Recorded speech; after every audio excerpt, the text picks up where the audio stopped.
Hello, everybody. Good morning, good afternoon, good evening. This is the fourth and last day of our two overlapping conferences, the 7th Annual International Conference on Communication and Management and the 3rd Annual International Conference on Education, with two panels, the first one entitled New Horizons in Journalism and Governmental Issues, and the second entitled Perspective in Healthcare Education, and two workshops, the first one entitled Innovative Lesson Planning in Fostering Intercultural Sensitivity in the Mandarin Chinese Foreign Language Classroom, led by Professor Fotinidis Matidakis and Professor Lansin Mano Sofia, and the second one entitled Gaining the Language Class to Engage Youth in Modern Greek, led by Simone Karanikolas from Australia. I would like to thank you all for 3 fabulous days so far, 3 days of interaction, knowledge sharing, sharing of empathy, of respect, of compassion, and of course, of good practices. I'm privileged and honored to be part of this academic community, the family of the Communication Institute of Greece. I would like to thank you all for giving me this opportunity, especially the Honorary Vice President of the Institute, each of them unique educators and exceptional human beings. I have shared a link in the chat where you can see a little bit more about them. Michael Altamirano from USA, Caroline Recan-Moreau from Canada, Sofia Karanikolas from Australia, Fotinidis Matidakis from UK, Jurgen Rudolph from Singapore, Aison de Moraes from UK, Robert J. Bonk from USA. And of course, I would like to thank my right hand, Luis Caleb Remanda, PhD candidate from l'Arequois Research Center of Management, University of Versailles, from Paris, France. So I cannot see the leader of the first session, but I'm permitted to start and present Thomaï Balzi, PhD candidate, Ioanna Kostarella, Assistant Professor, Andonis Kamnakis, Associate Professor from the School of Journalism and Mass Communication, Aristotle University of Thessaloniki, Greece, with a research paper entitled The Semiotics of Sustainability in the Greek Media. Thomaï, as I can see, you're here. Yes, George, you would like to say something? Sorry, 1 second. I just got a message from Katerina. Her computer broke down, so she's trying to connect. She's currently on safe mode, so she'll be joining as soon as. Since you're here, George, would you like to lead this session? That's all right. Thank you very much for the opportunity, Margarita. Be my guest. Okay. As you like. Thank you, George. Thank you. Okay, Thomaï, the floor is yours.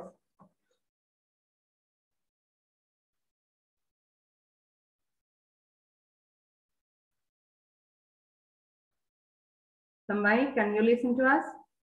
Are you there? He said he can't hear anything. Oh. Maybe we can move to the next presentation. Okay. Okay, I can see the second presenter of this panel, Ying Zhang, PhD candidate from the Zhang University School of Public Affairs, China. And of course, the co-authors of this paper that maybe Ying Zhang, because I pronounce very badly, could announce. They will speak of a research entitled Comparing Open Government Data Policies for Municipalities. Can you put on the sound so we can listen to you? There is no sound now. Ying, you're muted. Hello.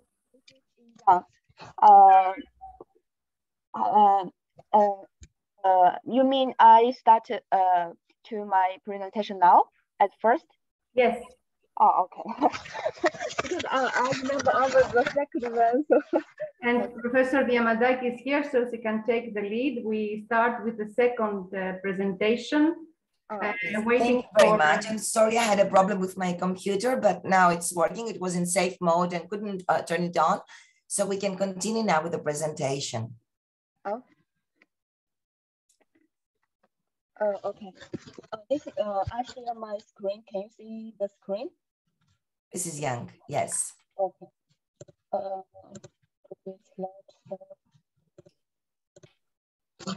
Comparing open government data policies and its impact for municipalities. So Mrs. Zhang. Hello everyone, my name is Ying Zhang and I come from China. My university is Zhejiang University, and the topic I share today is comparing open government data policies and its impact for municipalities. And firstly, I will introduce some outline. And the first part is the introduction. Open government data. It was a very popular movement in the world now, and many governments open their data and make some actions to achieve some public verification by open government data. Especially, they make and enact some open government data policies to promote OGD, open government data development. And open government data policy can be regarded as the guidelines to facilitate the disclosure and the use of open government data. And lots of scholars have put their attention about it, but there is no structured method to analysis the open government data. Therefore, our paper tries to analyze open government data policies by a systematic and structured way. We can see that open government data policy comparison is also received a state attention by some scholars, such as the Jensen and so on. And some scholars use some framework to compare open government data policies, but there is no insight about the ODD policy objectives and the policy impacts. Therefore, our studies tries to analyze open government data policies by linking the open government data policy objectives to their policy impact. And in this field, there is no much empirical studies. Many studies tend to analyze open government data policies by a case study or some quality method. And they tend to collect the data by interview or some literature. And our paper try to analyze the open government data policy by empirical analysis, and we focus on some lower level cities because there is much research focused on countries, the relationship between different countries, comparison of open government data policies, and we try to fill these gaps in this field. The background in this part, I will introduce some research background about the open government data policy objectives and their impact.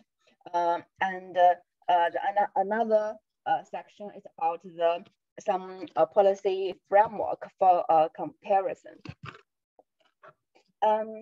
Just as we said before, there is not much research about the open government data policy by empirical studies, and we focus on the open government data policy objectives and their impact by quantitative research.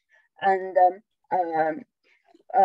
there are some research about the open government data policies their impact.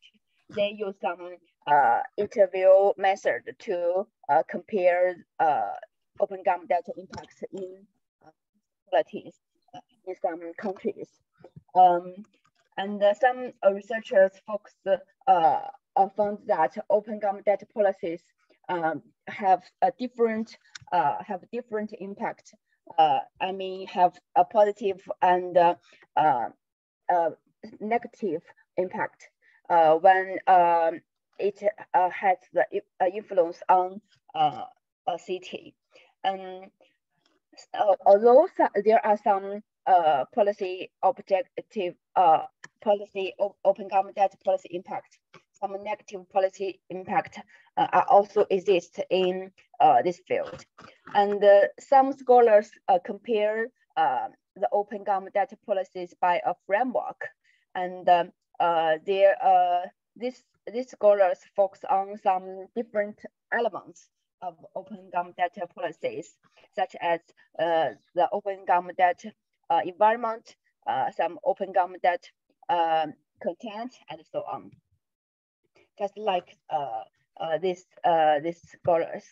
And in summary, we can see that the empirical research on this field has received attention, but there is not much about it.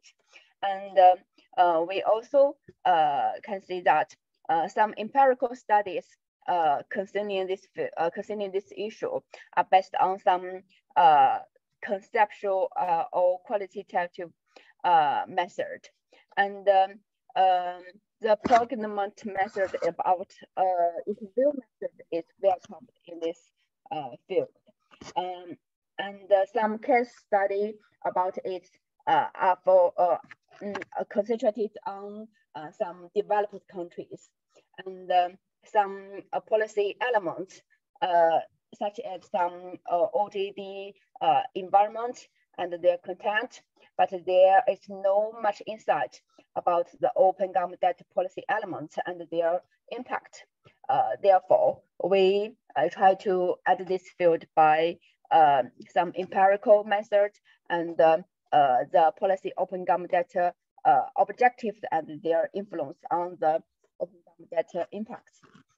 The next part is about the research approach. In this part, firstly, I will introduce the data from these different elements. I mean, the data for open government data policy objectives and the data for open government data policy impacts. We collected these two different data for different elements. And the data for open government data policy objectives comes from some policy open government data related policy documents. And we use some keywords such as open government data, open data information disclosure, and so on. And the data for measuring open government data policy impact.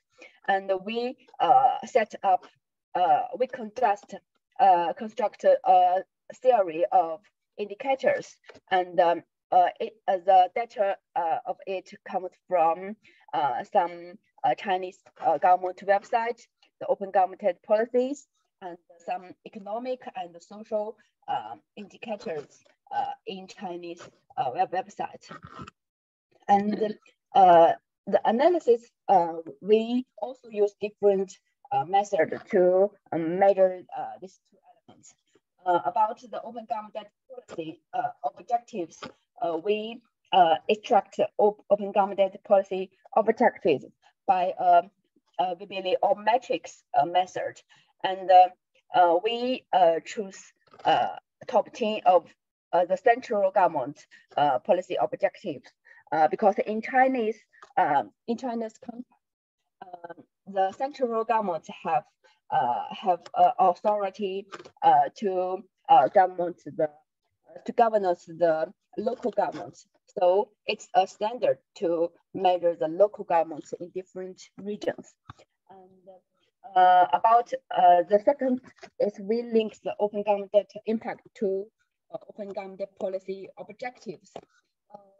By the last step, we have abstract the top 10 open government data policy objectives of the central government. And then we measure this top 10 objectives by some indicators we met.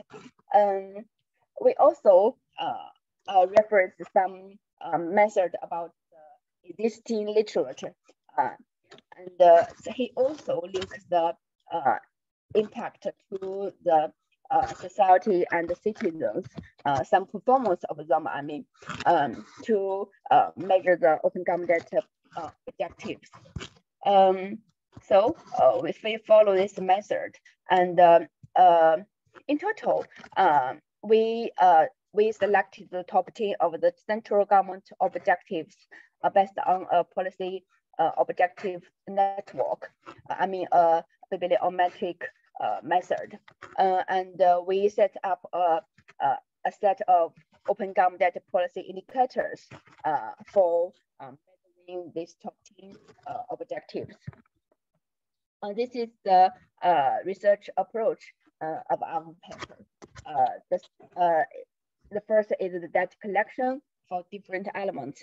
I mean, the policy objectives and the policy impact. The second is the analysis about these two parts. And step 3, we give some results. Results and discussion. This part, by the last step, we have abstract some objective type,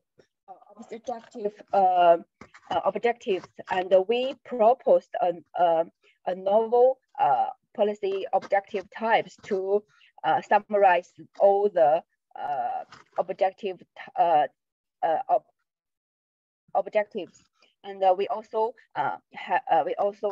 construct a set of indicators, and we will show it in this part.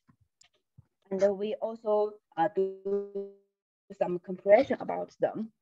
This is the policy objective types and their explanations. Based on the literal view and the understanding about this field, I proposed policy objective types of open government data policies. There are 5 types. It's about the function building type, innovation value, thought leadership, technical support, code of conduct. And we also construct a set of indicators about the open government data impact to measuring the policy objectives. And this is the specific indicators and their measurement. We also give a type for each of them in the table. So we will give the next part about the comparison with the policy impact and their policy objectives. By this part, we can see that by the last step, we score the different policy impact of the more than 300 municipalities in China. According to the regional difference in a large region, we also try to find some relationship between the regional difference of the link and the link of policy objectives and their impact. In total, we try to find the relationship between policy objective impact and the region features. This is the research model we set in this paper. And by the comparison, we can see some different types of policy objectives. And the technical support is the first highest level. And we can see that there are 5 different level of 5 different objective types. And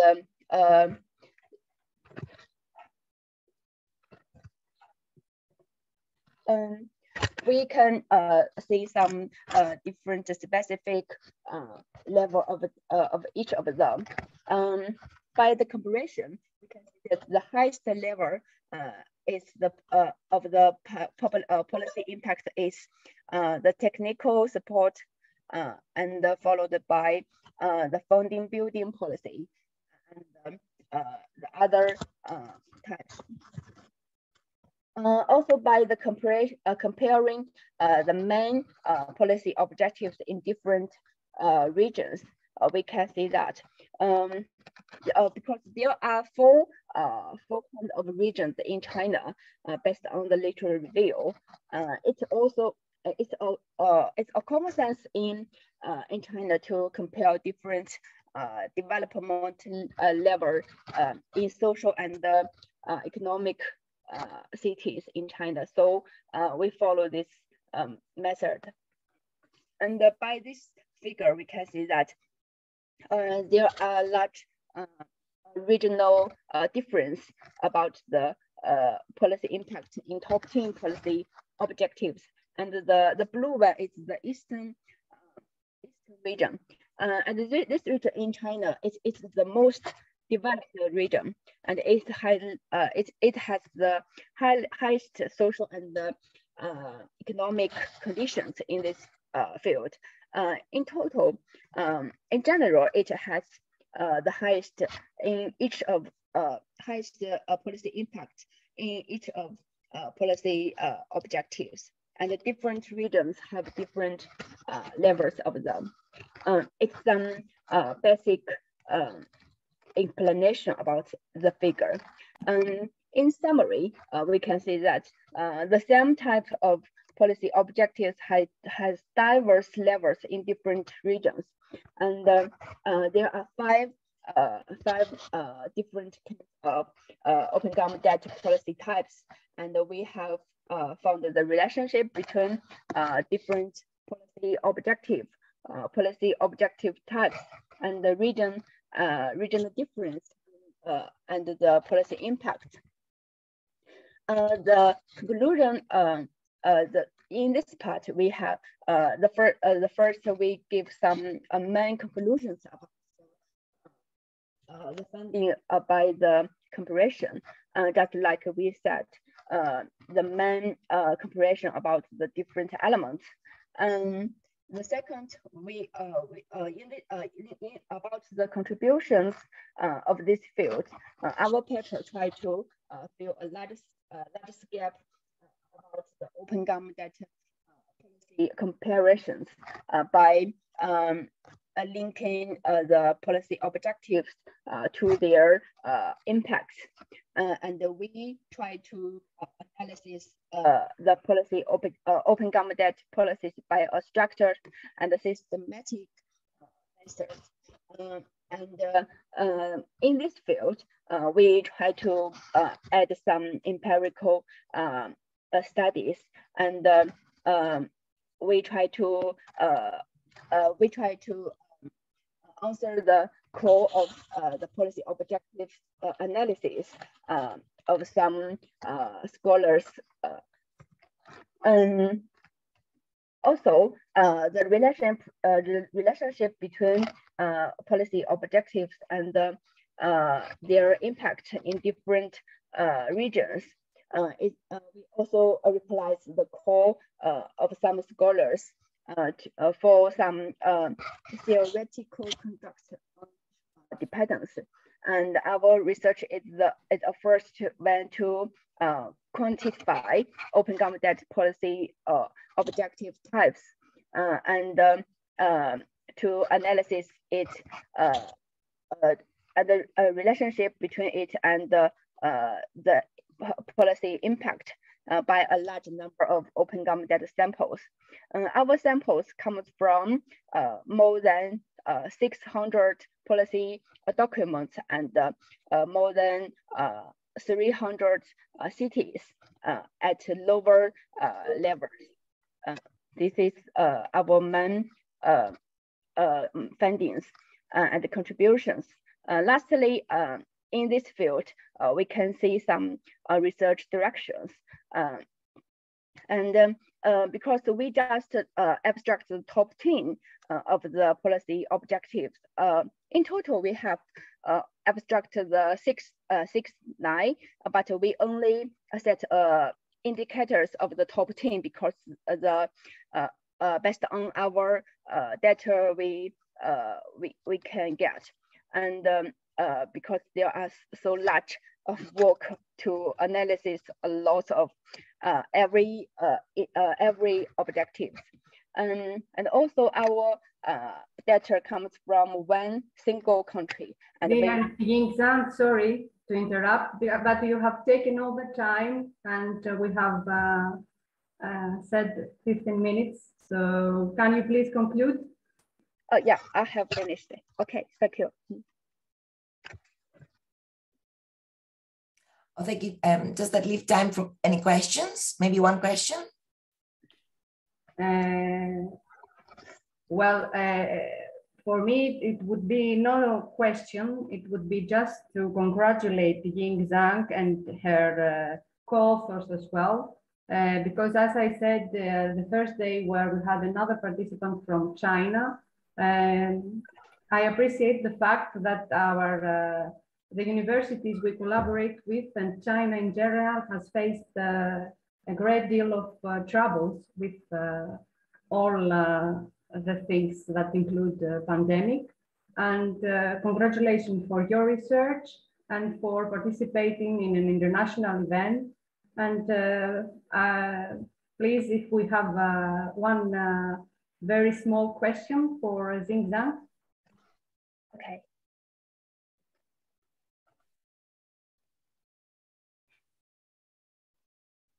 Okay, I believe we can go on. Okay, you can continue. Thank you very much, Yingzhang. Thank you. So we are continuing with Florica Kolachi and Aries from Finland on danger zones of corruption, a literature-based analysis of institutional corruption in the Greek government. Hello, everyone. Welcome. Thank you for having me. From Vasa University. Yes, in Finland. I will try to share my screen with you. Just 1 second.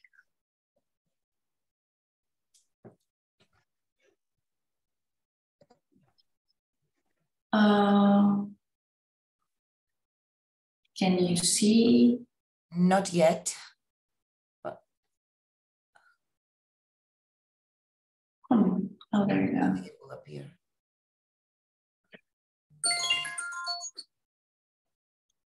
Is that okay now? Yes, now we can. Thank you, Florica. You may start. Yes. You can move to the first. So we attempted to correct this. I attempted to correct this paper with my professor, Aries. The paper concerns the danger zones of corruption. It's a literature-based analysis of institutional corruption in Greece. Let's start with the definitions of what danger zones are and corruption.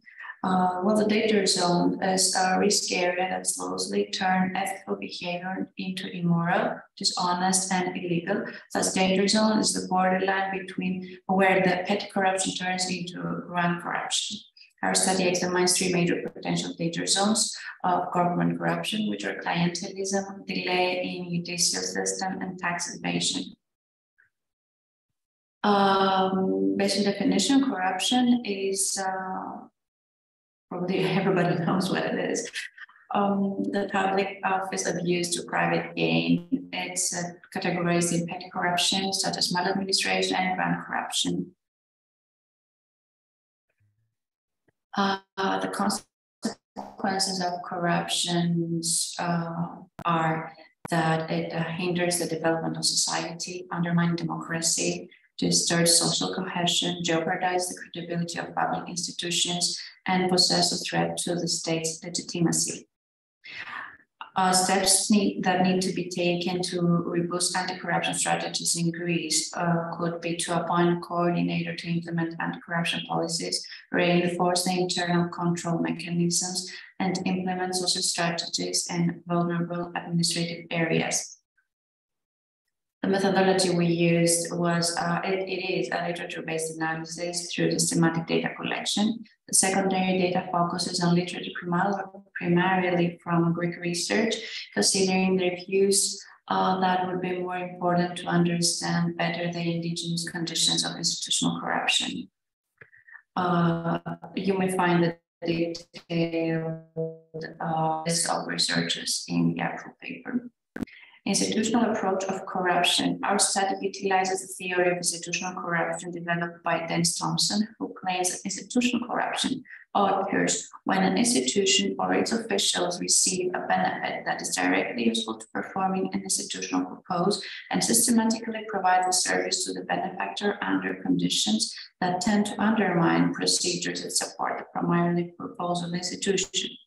Institutional corruption is not easy to distinguish because it is related to the conduct of acceptable political life. If political actors take bribes in return of political favor, it's out of institutional proposal and it damages the process of democracy. Am I going too fast? Clientelism as a question of distorted network. Historically, clientelism in South Europe prevailed due to the late development of democracy and social structure. Autocratic patrimonial institutions were strong and the social structure was based on a large scale of landholding.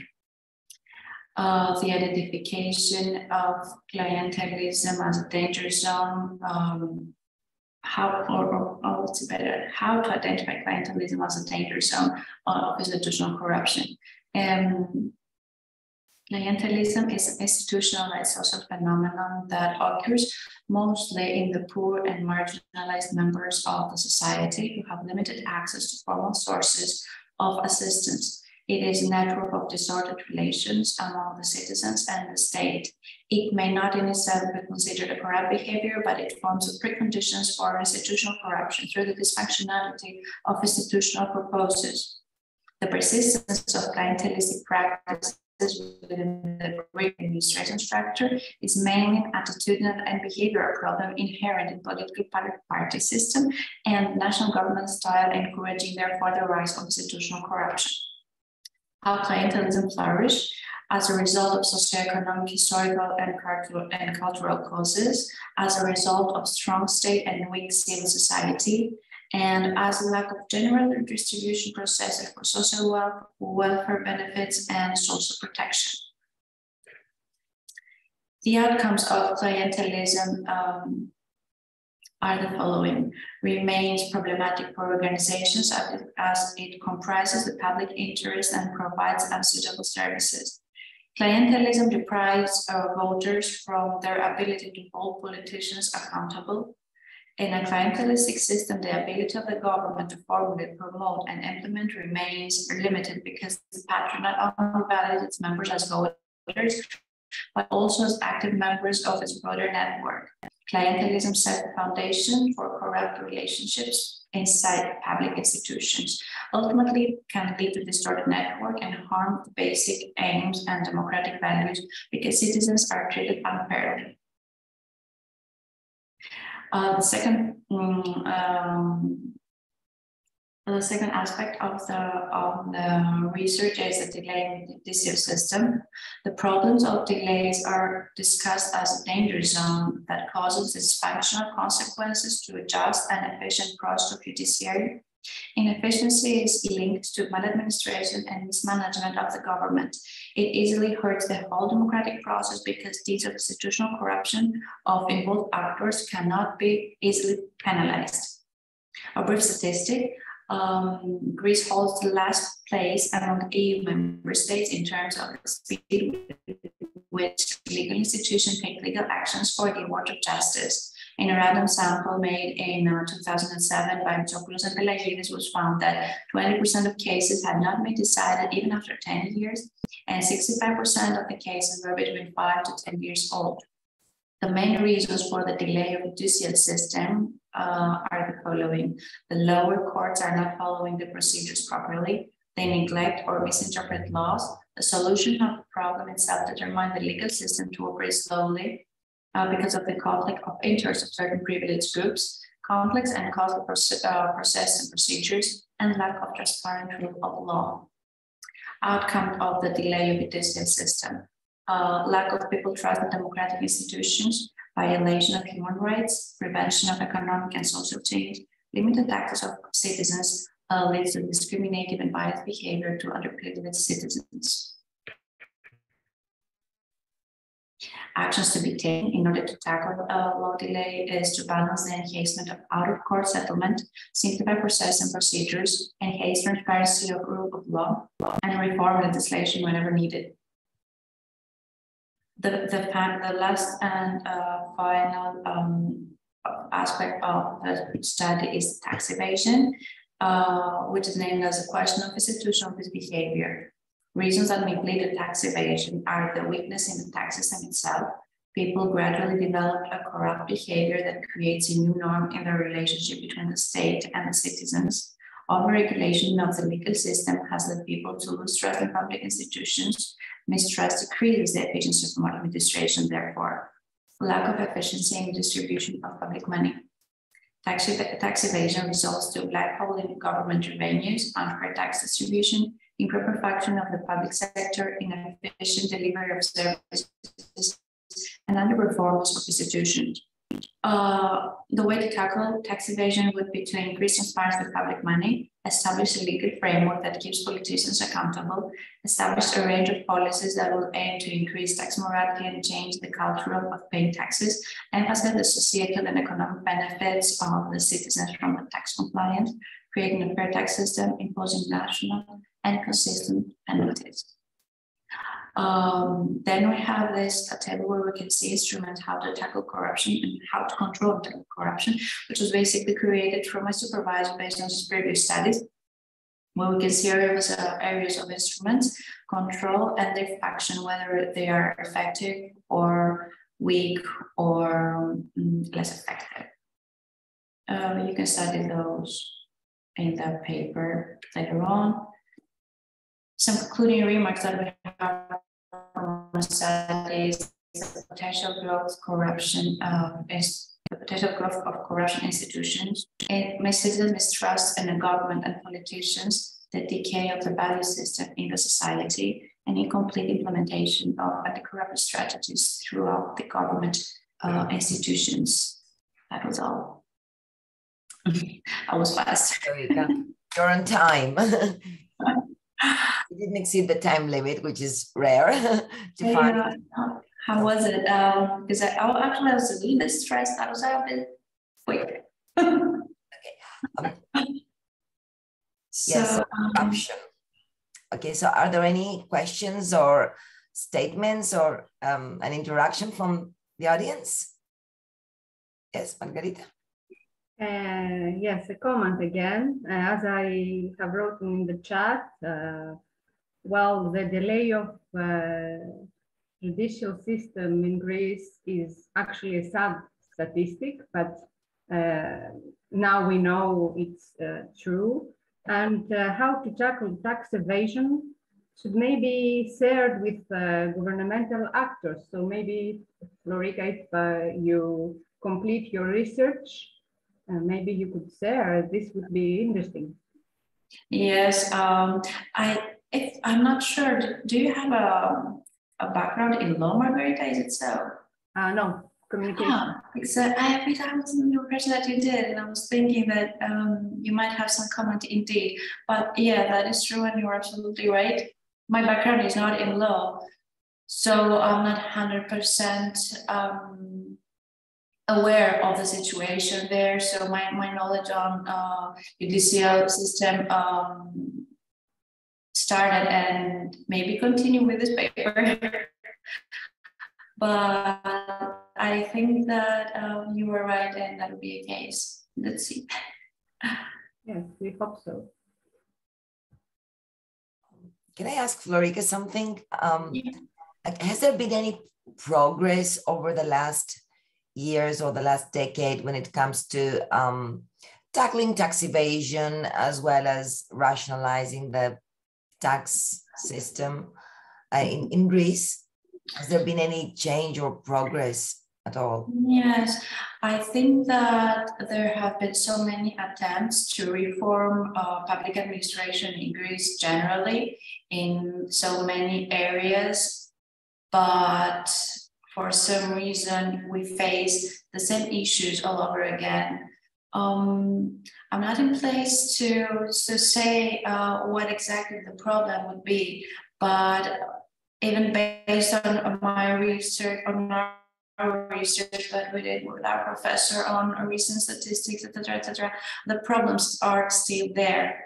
So that is not very encouraging to hear and see, but it happens. And it's an interesting phenomenon, actually. And I was wondering what motivated you to tackle this topic and do this research? You're not Greek, are you? I am Greek. Ah, you are Greek. Yes. Yeah, I am. My professor is not. So, well, basically it was his initiation. He was interested to see how things in Greece are developing. And because we're supposed to left behind the crisis era, but well, where during and before that there was this huge effort to reform everything, because it was assumed that the situation how it was previously had led Greece to problematic present and maybe future. So then we were like discussing and wondering how's the situation, and he was like, well, why don't we see how it is in Greece, basically.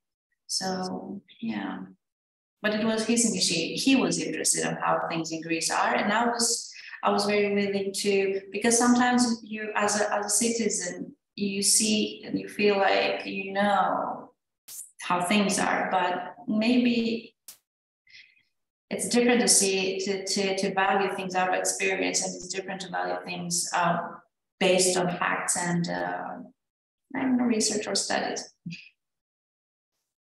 Yes, indeed. And are there any questions concerning corruption?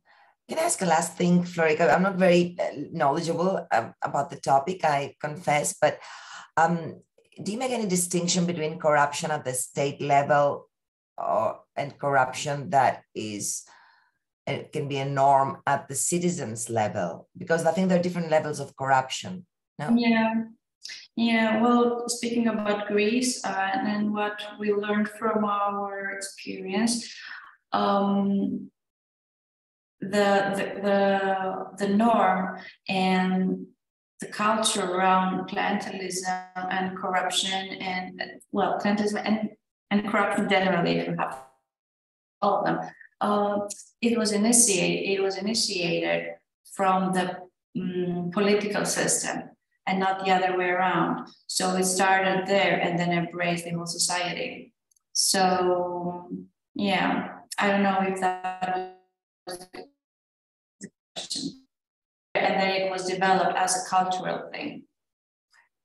Yes, and somewhere you mentioned the interesting concept of tax morality, which I think concerns citizens as well, rather than just the government. Absolutely, it's a two-way street. Thank you so much. So, Thank you. Well, what I propose, if we have no other questions, because Fomae Balji has a problem with connection, is maybe we can take a 10-minute break now. And if she has the time to be connected, we will be ready to listen to her because I don't see her out now. So we can take a 10-minute break. And may I ask a question before we take the break? Yes. I would because at the end we were discussing corruption, morality, tax morality, the state on the one side, the citizen on the other side. The citizen has she has obligations, but also rights, right? But there are also businesses, big business, family businesses in Greek. And some of them are connected to the political system even. So what about this layer of tax morality, contribution for society, corruption, non-corruption, paternalism, non-paternalism? Is this part of what you're looking at? Or maybe in the future? You're talking about corruption or tax evasion? Both. You choose. You are talking about the private sector, yes. I assume, because we're talking about, yeah. Well, it is private sector. Also, it is quite much involved with the state, and interests are being developed. So when interests are being developed, it causes malfunctions to public administration and the services that are provided to the citizens. Of course, there is a connection. Mm-hmm. And the larger the business might be, the stronger this connection becomes, and conflict of interest might occur. Mm-hmm. So actually, because the last days we were talking a lot about trust. So and that we are following some of the research and service that I've done, that we are living in an era of distrust. Mm-hmm. So this might explain that it is easy to talk about changes, but maybe if there is no trust, yeah, what will happen with the money that I as a company, I as a citizen are paying is, if I don't trust in those who are in charge of contributing to the development of the society and the well-being of everybody, that they will use my taxes for that. Of course, I will never pay taxes. Yeah, I think that's the way. I think that's the way most people are thinking, and you cannot blame them. That it requires a huge work from all actors of a society in order to rebuild trust to the citizen. Yeah, in order to start from new foundations, because it took many years to come to the results. So I assume it takes equally many years to rebuild it, and let's hope have a brighter future. Thank you. Thank you. So we will be having a break now for the next 10 minutes, correct, Margarita? Yes, and we will see if Somai Balji is connected. We can be connected as well a little bit earlier than 10 minutes to 12 when we start the next panel, to be adapted to the problem of connection of the mic. Thank you all, and we will continue in a while. You can hear me? Yes. So we go on with the panel number 7, perspective in healthcare education. So we have the first presenter, Tony Wilson. And Tony, you can present yourself, I think, with the theme Educating in Communicated Medical Patient Phronesis as Hermetic Analysis Given. Thank you. Thank you, Margarita. Can you hear me? Yes, we can. Okay, that's great. What I want to talk about today is I'm using a cell phone, which is why I'm kind of moving around. What I want to talk about today, and indeed I've been thinking about for some time, is hermeneutics, clearly with a Greek inflection. And what I want to talk about is hermeneutics, looking particularly at health issues, the hermeneutics of health. And within that, I want to look at the Greek concept of phronesis, forgive my pronunciation, and the way in which medical patients and others exercise their phronesis, their practical wisdom. Phronesis, obviously, a concept from Aristotle. I've got a copy of Aristotle's Ethics just behind me.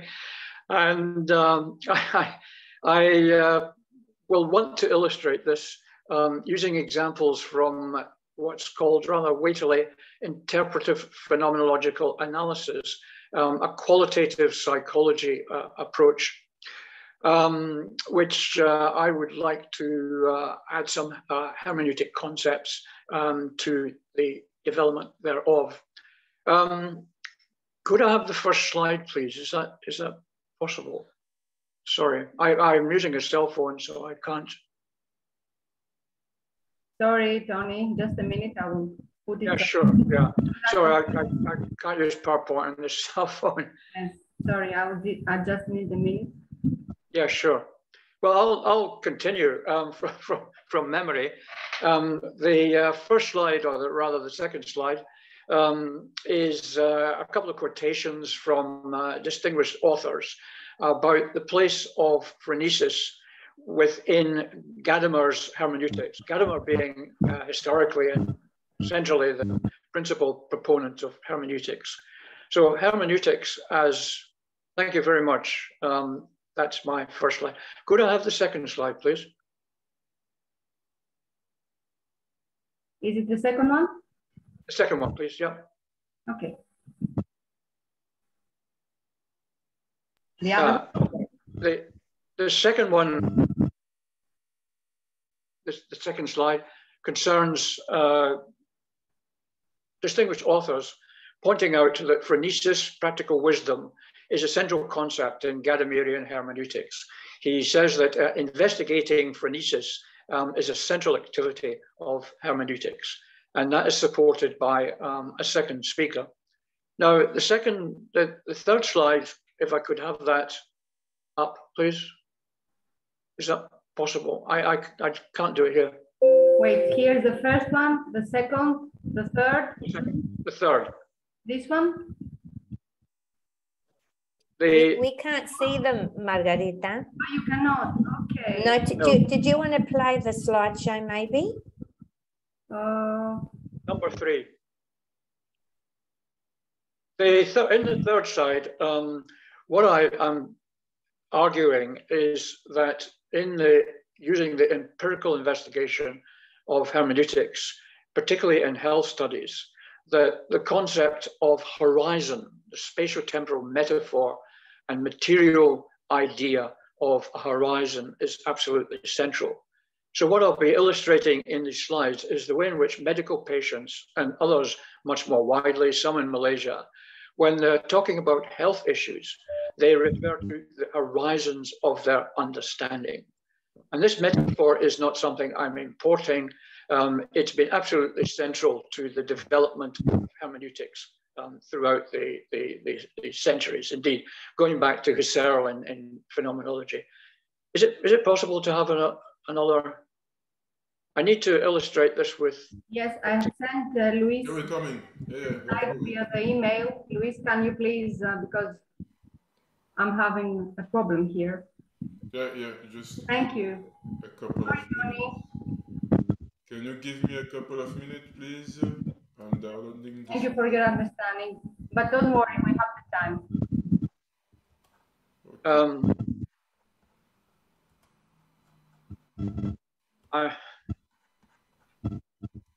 So Tony, which slide? Number 1, number 2, number 3? Number 4. Number 4. Okay. Go. Yes, that's fantastic.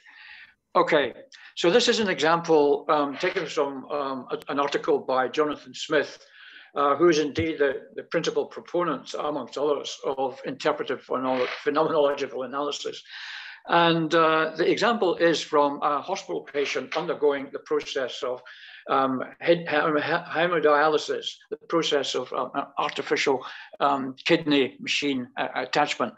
And basically what she is saying is that she'd very much prefer, and this is where the notion of horizons come in, she'd very much prefer being attached to the machine, the blood transfer machine at home rather than in the hospital. So she talks about, as you'll see in the second paragraph, dialyzing at home would be, I'm still being myself, refiguring, to use a concept from Ricoeur, another hermeneutics author, at home. I still got my identity. So the point I'm making is that she would very much, in terms of this concept of horizons, very much prefer to exercise her phronesis, her practical wisdom, using this machine at home. That would be her preferred horizon of encouragement, of support for this activity, rather than the material horizon within the hospital. Later on, I'll raise the issue of power and ideology about this notion of preferring to have the blood transfer at home. Would I have the next slide, please? Okay, this is a case. This is an example from, well, you could quote from an objectionable old git. He's a chronic pain sufferer, and he'd very much prefer, his kind of fantasy, to be on a desert island where his chronic pain suffering would not be inflicted on other people. So he's talking about metaphorically and physically, materially, about being on. Hello, everyone. Can you see me and hear me? Yes.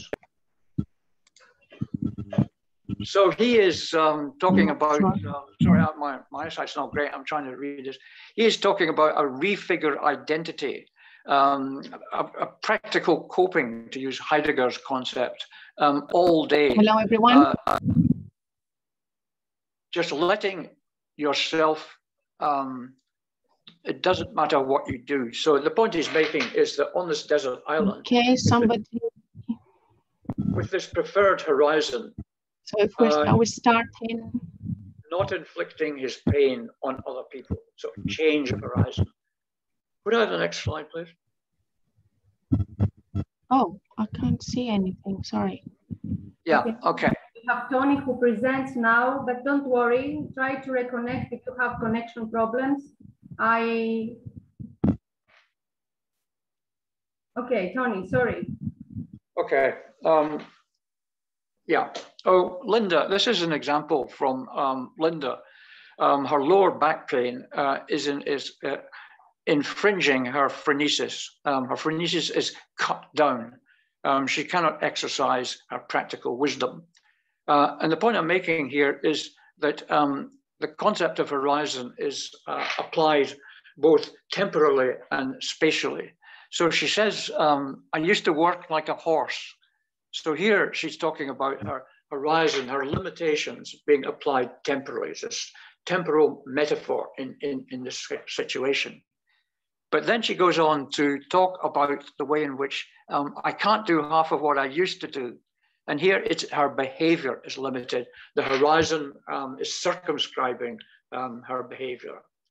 So this is Linda, chronic pain sufferer. And her phronesis, her practical wisdom, can be investigated, can be studied, can be conceptualized again, using this concept of horizon, which is central to the development of hermeneutics, particularly in the research, the philosophy of Gadamer. Could I have the next slide, please?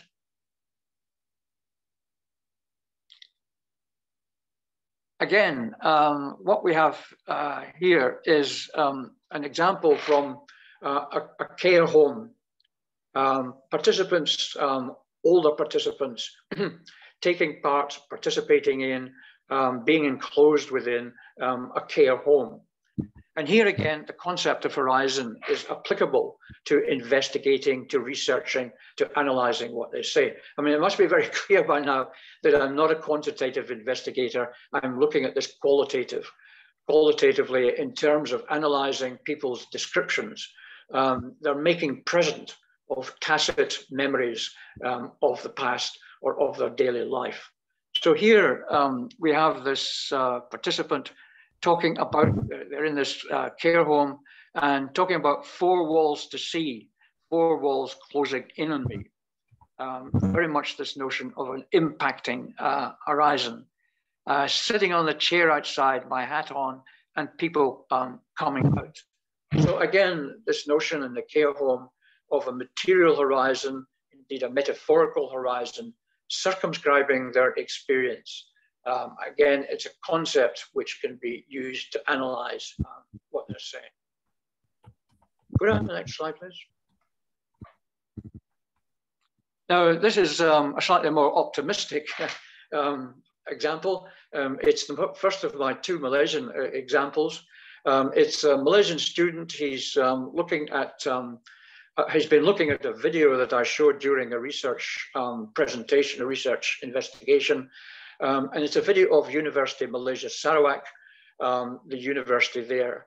And what he's talking about, he's projecting his possible study there. And he's saying his phronesis there, his practical wisdom there. And he's saying there, that he's talking about where I could study, activity refigured as enabling his identity, very relaxing to reduce my stress on study. And here, the notion of embeddedness, which I've imported from another author, it's very much an embedded reflection.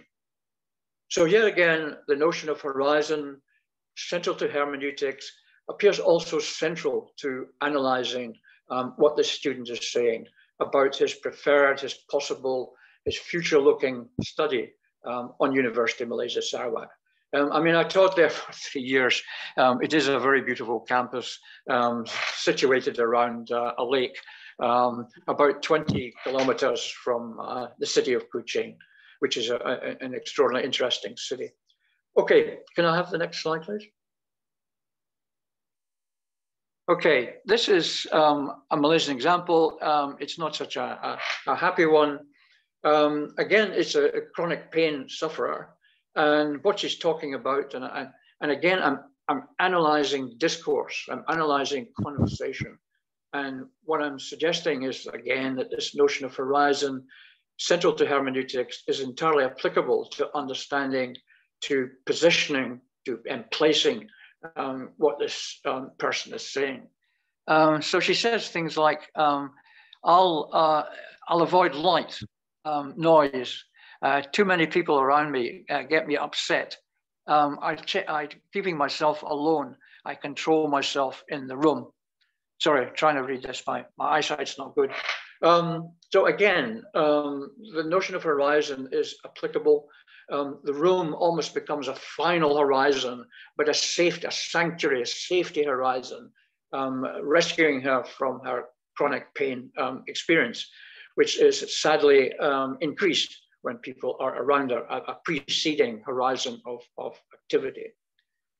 So this is an example from another Malaysian study looking here at a chronic pain patient and suggesting that the concept of horizon is entirely applicable to looking at her practical wisdom, her survival, her self-support, but essentially her phronesis, her practical wisdom.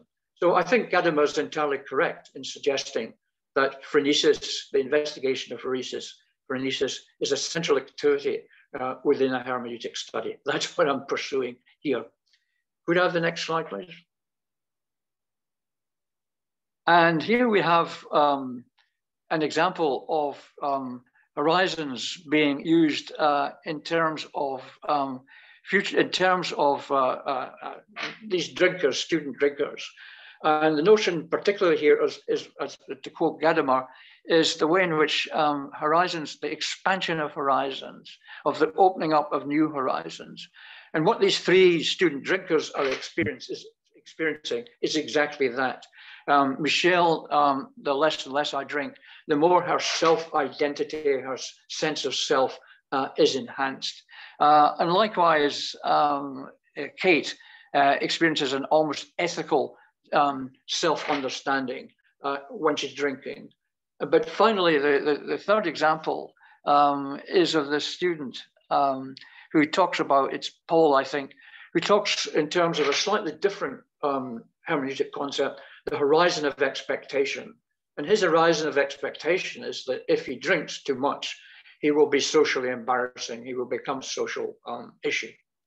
So yet again, looking at this issue of alcohol consumption among students, the notion of horizon is appropriate. Could I have the next slide, please? Okay, so we're beginning to get to the final slides. I'm beginning to summarize. So a hermeneutic IPA, interpretive phronetic analysis of participant practices.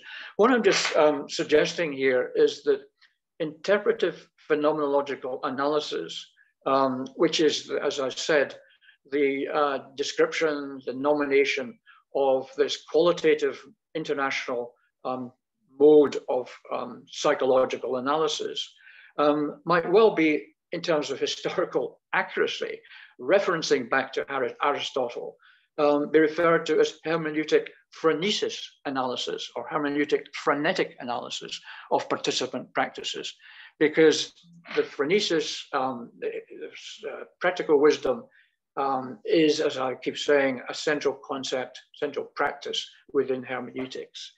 So what I'm saying here is that the metaphors which I've been using, horizons of understanding, horizons of expectation, Paul Ricoeur's notion of distantiation and configuring identity, that all these are spatiotemporal metaphors which can be used in qualitative analysis, looking at phronesis, investigating, understanding phronesis, phronesis being almost a tacit activity which these people engage in, but brought to the front, brought to the fore in this discursive analysis, in interviewing.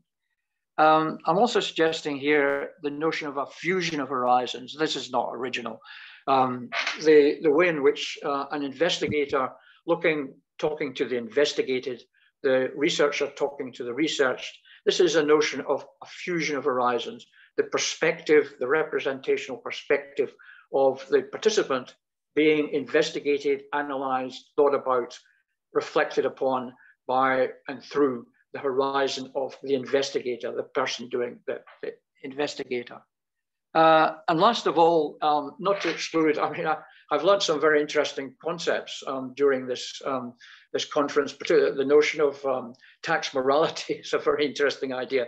And here, to look at a political, so very slightly a political perspective, that horizons of understanding can be, and again, it's quite a useful notion of this horizon, can be ideologically bearing, ideologically supporting, politically powerfully supporting. And this might well be illustrated in the case of the hemodialysis, where the patient's wish to use the machine at home would incur the power inflecting, power understanding within the hospital. There'd be an ideological reflection on how wish to use the machine at home, I think, in terms of equipment availability. Okay, the next slide.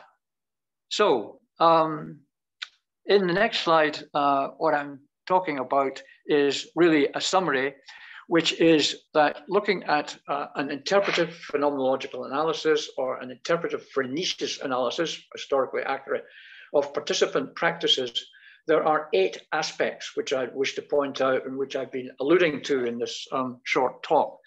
That first of all, these practices in terms of this hermeneutic analysis are emergent. As I've said, they're tacit, but they come to the fore in participant discourses. They are embodied. That's very important. That I do not wish to incur the Cartesian, I was taught about this long ago in philosophy at university, the Cartesian separation of mind and body. From a phenomenological point of view, a hermeneutic point of view, the mind and the body are very much intertwined. So they are reflecting on embodied activity. And as I've said, this is equipped phronesis. In most cases, in all these cases, you can find even their body referred to as equipment. when they're talking about phronesis. It's also a generic self-directed activity and care-directed activity, as I've tried to illustrate the case of all the drinkers, for example, type of activity. It's celebrating or distantiating their identity. The drinkers very much distantiating from their identity. The hemodialysis user very much wishing to celebrate her identity at home. And then finally, to set the hermeneutic analysis within an institutional context, it would be institutionally consensual or contested, as in the case of, probably in the case of the hospital. So I'm just suggesting here that a hermeneutic analysis of phronesis would have these 10 aspects to it. And importantly, I think these are universal aspects. They are a priori aspects, which would be emerging from any hermeneutic analysis, particularly in this case of people suffering from chronic pain or patients in hospital and so on. So my final slide, I think, is a conclusion. So research participants articulated horizons of understanding. I'll just read this. Are representational, as far as I can, my blurred eyesight, render explicit a tacit pre-reflective awareness of the life world. That's Husserl's notion, that the familiar everyday activity. Embedded, the life world is embedded, so one has to think about what is familiar, bring it to the fore.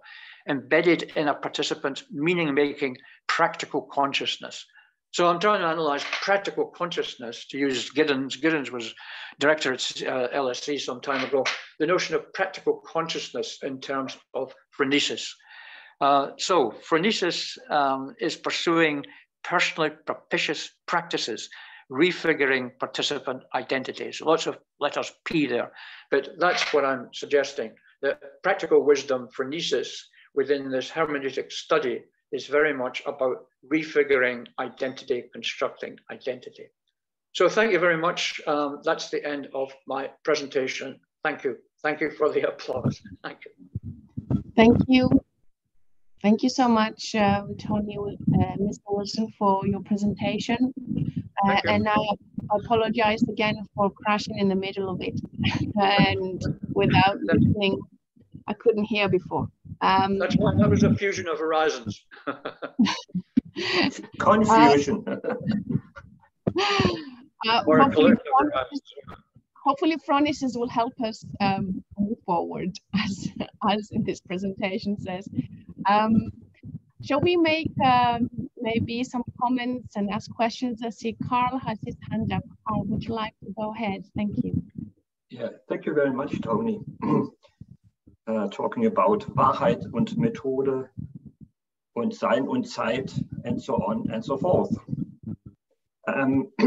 I have a question concerning the, let's say, the theoretical background, and then maybe at the end a more practical question, whatever practical means in this sense. So my first question is around,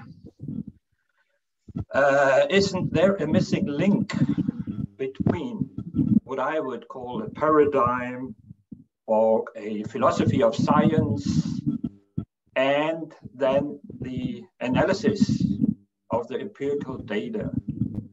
In between, you were talking about discourse analysis. Is this a missing link between the paradigms, if you use Kuhn, and then the analysis going on the case, on the talk, on the text, whatever? Or are there other, you could say, methods that you used, the hermeneutic circle-ish, or as you said before, the fusion of your pre-understanding, prejudice, and the understanding of what is in the data, the understanding of the participants in the interviews or wherever. So what is the link between paradigm and the analysis in your yes, I mean, to use Kuhn's notion of a paradigm, I would probably want to say that IPA, whichever interpretation you give it, is a paradigm in Kuhn's sense. I mean, Kuhn is talking about the physical sciences and the way in which the physical sciences interpret the world for their researcher, for their investigator. So there's raises a whole problem of how one paradigm talks to another. But I would suggest that IPA is a paradigm.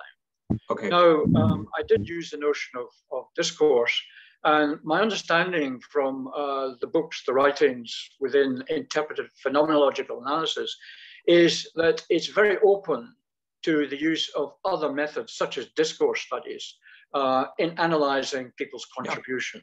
So I'm certainly not, my horizon of report here is not excluding other approaches. But what I am suggesting is that hermeneutic concepts could be more used within IPA rather than, I mean, particularly, well, just to digress a little, the present concepts within hermeneutic analysis are, for example, looking at what someone says, that's a participant experiential theme, a PET.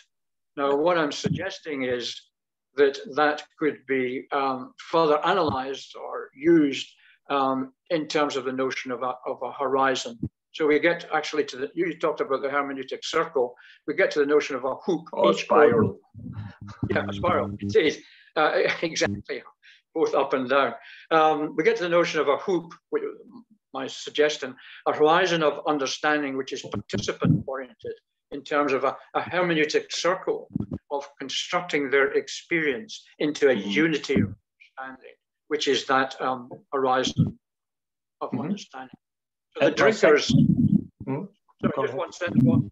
The drinkers in the first case, where she's talking about the more I drink and the less I drink and so on, she's collecting, integrating her experiences within a hoop, within a horizon of understanding.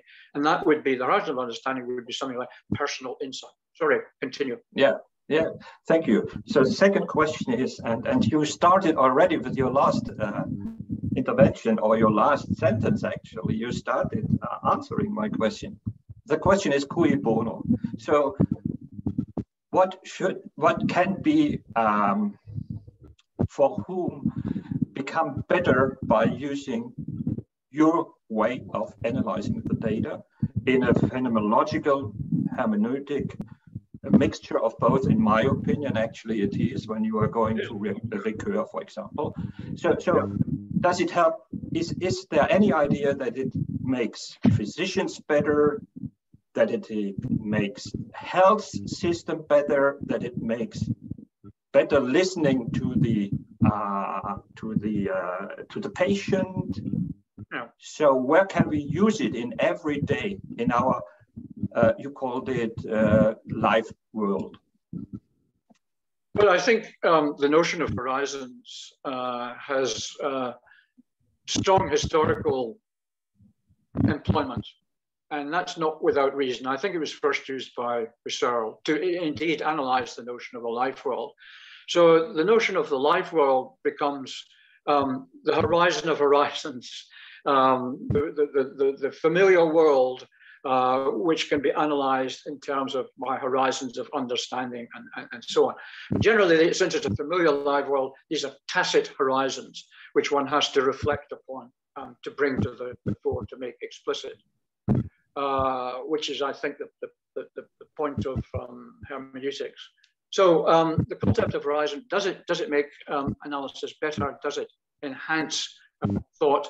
I think indeed, and I suggested this in the book, that the notion of horizons, for example, you use the idea of spiral. The notion of horizons is hierarchical. So you can have a faraway horizon of understanding some activity, and then much more closely have a closer horizon and a closer analysis of some activity. So just to make that point, horizon is a hierarchical concept. It can be used to analyze the sort of analysis that one is conducting. Just one final point, horizons can be broad or narrow. So in terms of the other notion I'm suggesting, Well, within IPA, they talk about a GET, a group existential theme or experiential theme. What I'm suggesting is that that could indeed be called a hug, a horizon of understanding, which is group oriented. And that would be a horizon of understanding, which is not narrow, not exactly focused as it might be in the case of participant, but is indeed much broader, all inclusive, including this group within the hub. I hope that goes a minimal way to answering your question. Yeah, and if I would like to work on it, so it's not only for philosophers to make better analysis, it may also help physicians, patients, and so on and so forth. Exactly. Thank you. We need to go on. Use within psychology or everyday practices of psychology. Thank you. Thank you so much for this very interesting presentation. It is that we've got a little bit of to make sure the other participants also get the same amount of time. There are also very interesting comments in the chat. If you would like to continue some conversations, maybe Madame Karanicolas and Begum could also maybe elaborate their points in the chat. Thanks again. And we now move on to our second presentation for this session. And we welcome Sriram, Assistant Professor and Department of Journalism and Communication, Dwaraka Dos Govardhan Dos, Vaishnav College, Chennai, Tamil Nadu, India, and Pishanti, Emeritus Professor, College of Arts and Science, Coimbatore, Tamil Nadu, India. And they bring to us multi-level analysis of health management information system, adoption by healthcare professionals, a systematic analysis. Thank you so much for being here with us today. And would you like to interrupt? Would you like us to share the presentation? I can do it myself, ma'am. Okay, thank you. I can do it myself. Now I will share my screen.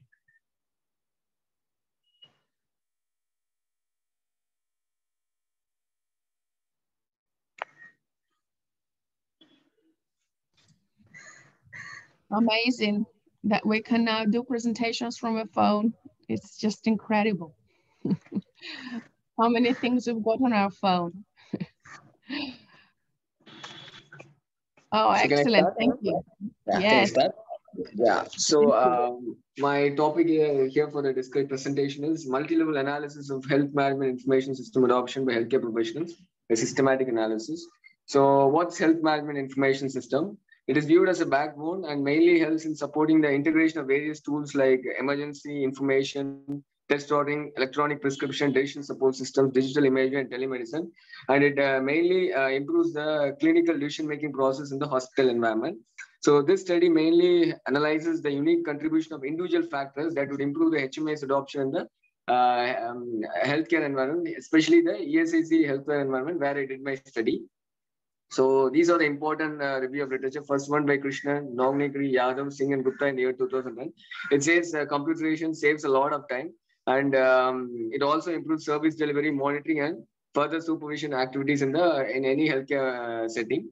Next is a study by Kalpa 2012.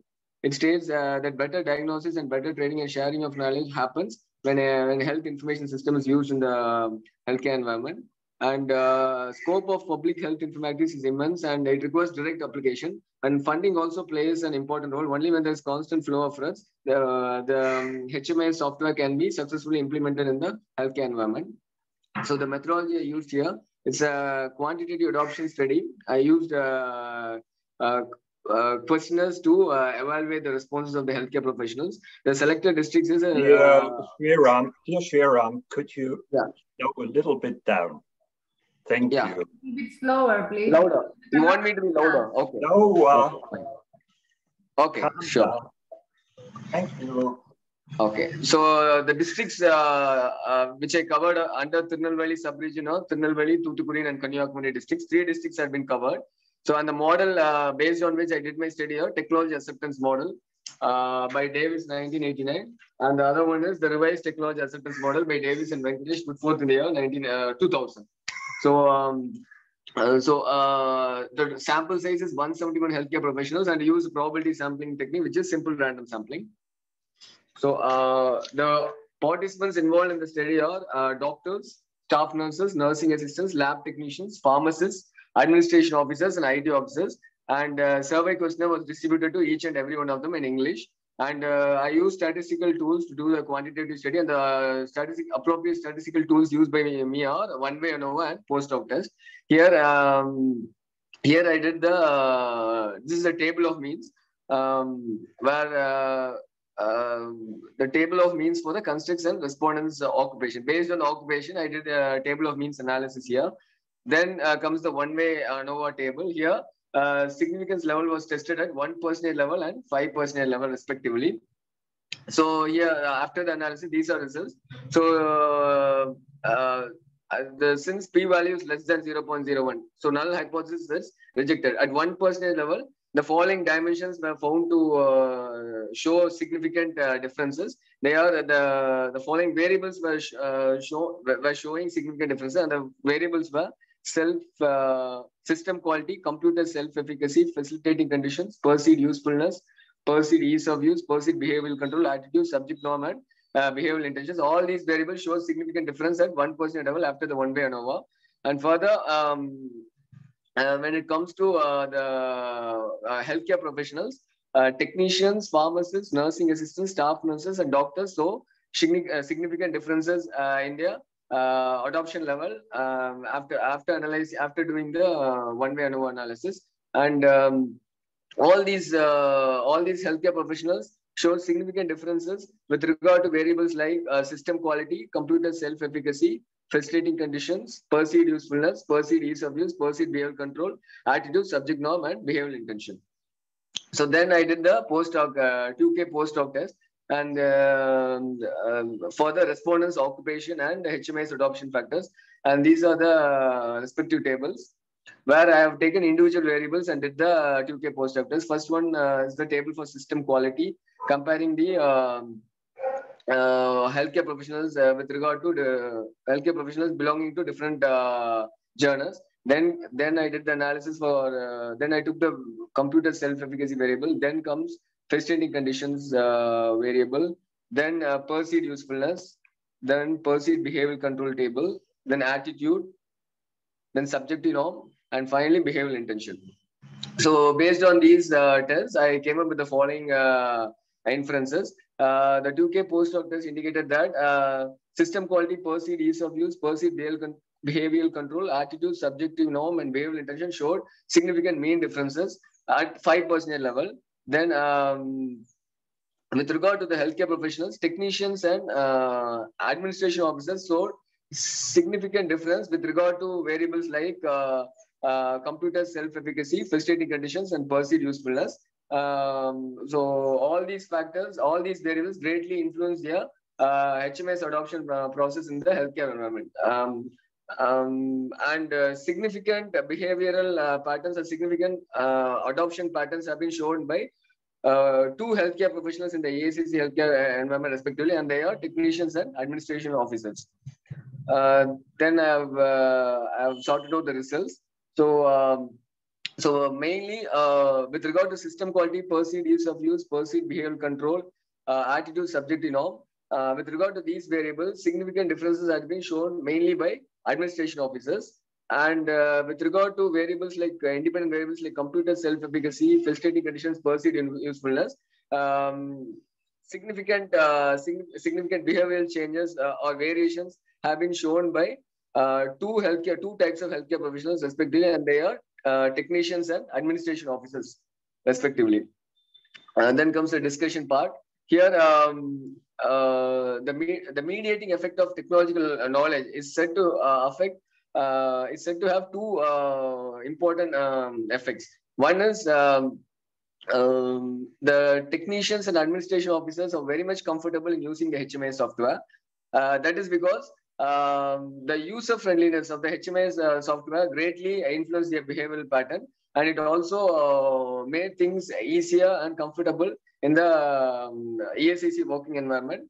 And this kind of significant changes has been seen only in two types of healthcare professionals, namely technicians and administration officers. Other healthcare professionals, they did not adapt well to the existing HMAs software used in the ESCC and healthcare environment. Next is further a positive relationship between perceived benefit and perceived experience of HMA software also encourage the technicians and administration officers to effectively use this software in the HMS environment. And other healthcare settings like proper training and software updation also influence the adoption pattern of the healthcare professionals, especially these two types of healthcare professionals, namely administration officers and technicians. They were greatly influenced by the kind of updation used in the software, and they willingly adapted to the existing HMI software in the ESCC environment. Conclusion. So this study, it will recommend design strategies to further improve the HMIS adoption pattern in any healthcare setting anywhere in the world. User friendliness identified in the study has been empirically shown that is observation wise. Empirically means observation wise, it has had a positive effect on the working style of the healthcare professionals in the ESCC environment. And this kind of study will also help the software vendors to improve the features in the health information system software in the future. And further, these kind of softwares not only enhances patient experience, but also enhances the healthcare professionals' experience in the working environment. So this study will also recommend novel approaches to further enhance the HMI software and also the adoption behavior of healthcare professionals in the near future. Those this study results can be willingly generalizable and can be applied to any healthcare setting anywhere in the world. And if the study results can be generalized, it would give more scope for future research in the near future. So these are the important references. Thank you. Thank you. That was a very speedy and intense presentation. But thank you for bringing this to us. Are you okay for some questions? Yeah, sure. Yeah, sure. Now, maybe I will start with a comment and then pass over to Carl in a second. For me, when I seen the title systematic analysis, it goes back to a specific methodology on doing systematic analysis. And then gradually, as we went through your work, it wasn't systematic review as I was expecting it. So it was more a quantitative study on perceptions. That's just one comment. And I was then wondering the reason behind this research. Is it mostly contextual? Is there a need where you are to update healthcare systems? Because you said this can be applied anywhere in the world. How applicable that is, because different systems are different around the world. What is your view? Thank you. So,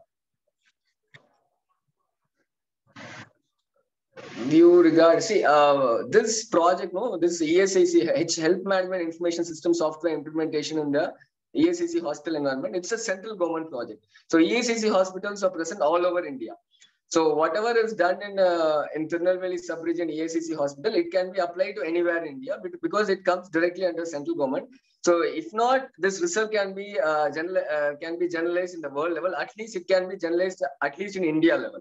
That is for sure, because all the entire central government, the central government governs each and every hospital all over India. So whatever policies they are implementing in one hospital, that will be automatically implemented in other hospitals also. So one of the major findings I found out was, usually HMA software is expected to save time because you enter everything online. But the problem here is, what I found out was after 11 o'clock, there will be a server issue. So what they do was they will again manually enter everything on a register itself, like what they do before.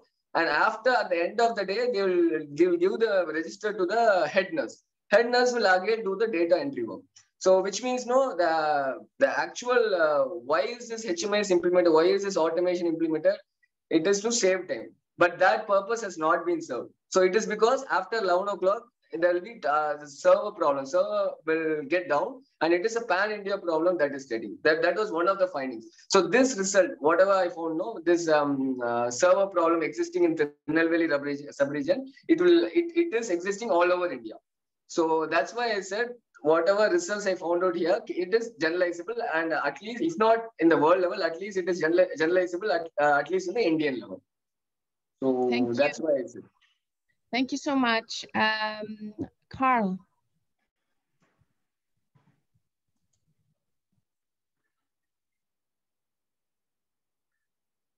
Mute microphone. You're muted, Carl. Sorry, you will need to repeat the beginning of your question. So, Sorry. Surim, as you noticed just at the moment, I'm a very slow learner. So please, could you explain me in a slowly, maybe lazy manner, the following thing?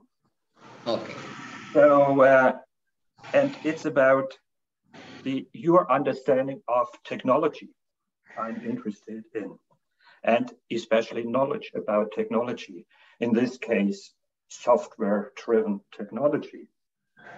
So, because there is this, I think, also in your presentation, in your analysis, there is this tension, which Olikovsky, for example, called the duality of technology. On the one side, we have the technology as an artifact, as software, and so on and so forth.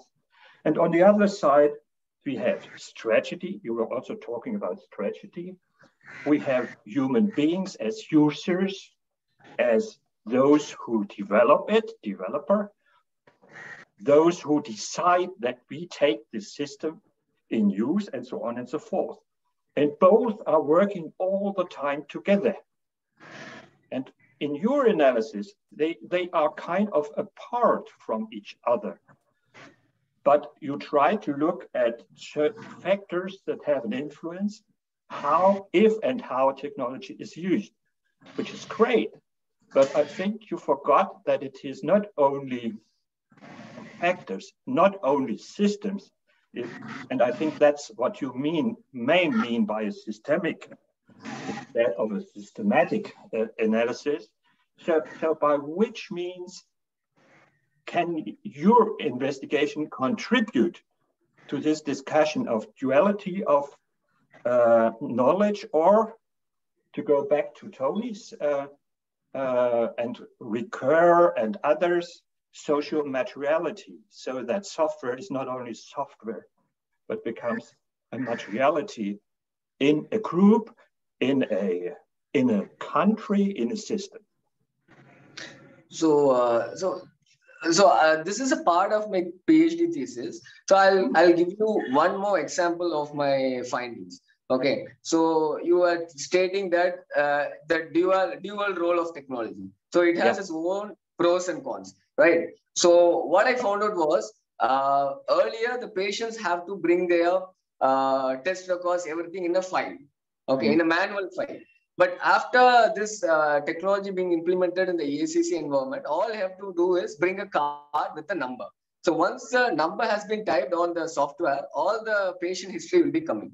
So it was one way useful, but there was a disadvantage. What is, when the server is proper, what the doctor has to do is, earlier the doctor used to touch the patient, feel the patient and see how are you doing, how was your earlier visit, are you going on with the regular prescription? So these kind of questions, I mean direct questions, direct eye contact would be there, direct face-to-face contact would be there. And even if the doctor's diagnosis is wrong also, when the doctor asks his personal question, there'll be a personal connect. So earlier, the patients were satisfied after seeing the doctor. But when this technology got introduced in the ESIC environment, what the doctors used to do is they'll be simply staring at the screen, busy typing everything, and then they'll be talking to the patient. So that emotional connect, that face-to-face conversation is totally wrong. So mostly only poor people, they flock to the EACC environment. So what they feel is, what is this doctor? No, he's not even staring at us. If he doesn't even have the courtesy to stare at us, then how will he find a cure for our disease? No?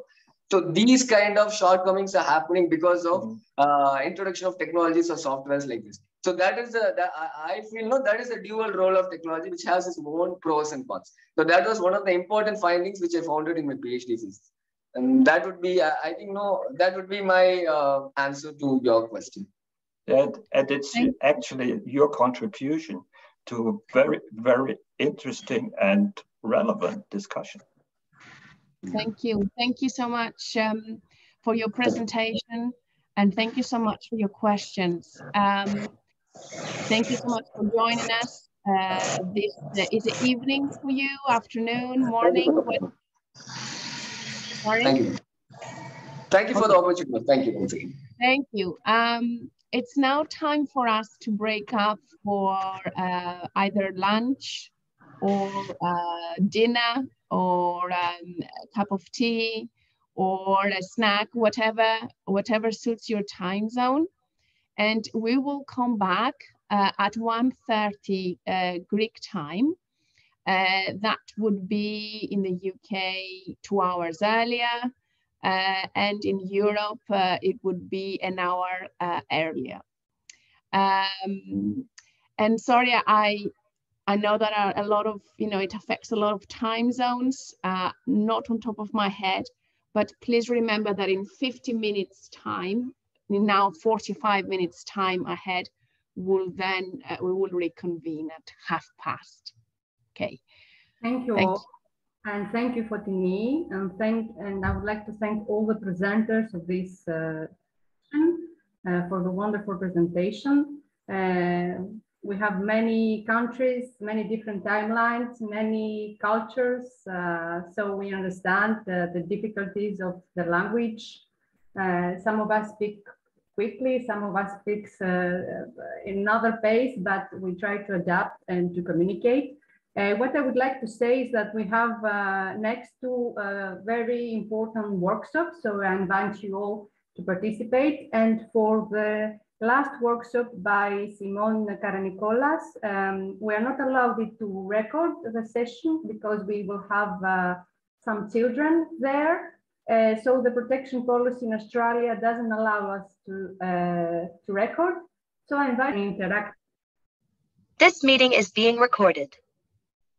Okay, so welcome back at the 6th workshop of the 7th Annual International Conference on Communication and Management and the 3rd Annual International Conference on Education, with the wonderful workshop entitled Innovative Lesson Planning in Fostering Intercultural Sensitivity in the Mandarin Chinese Foreign Language Classroom, led by Professor Fotini Klimatidaki, Associate Professor of Languages and Intercultural Communication in UCL Institute of Education, University of London, UK, and Honorary Vice President of Research and Academic Affairs of our Institute, Professor Lam Sin Mano Sophia, Assistant Professor, Department of Chinese Studies, Education, University in Hong Kong, and Jane Hu, Head of Mandarin at Christ College, Finchley, London, UK. So a small description before the workshop leaders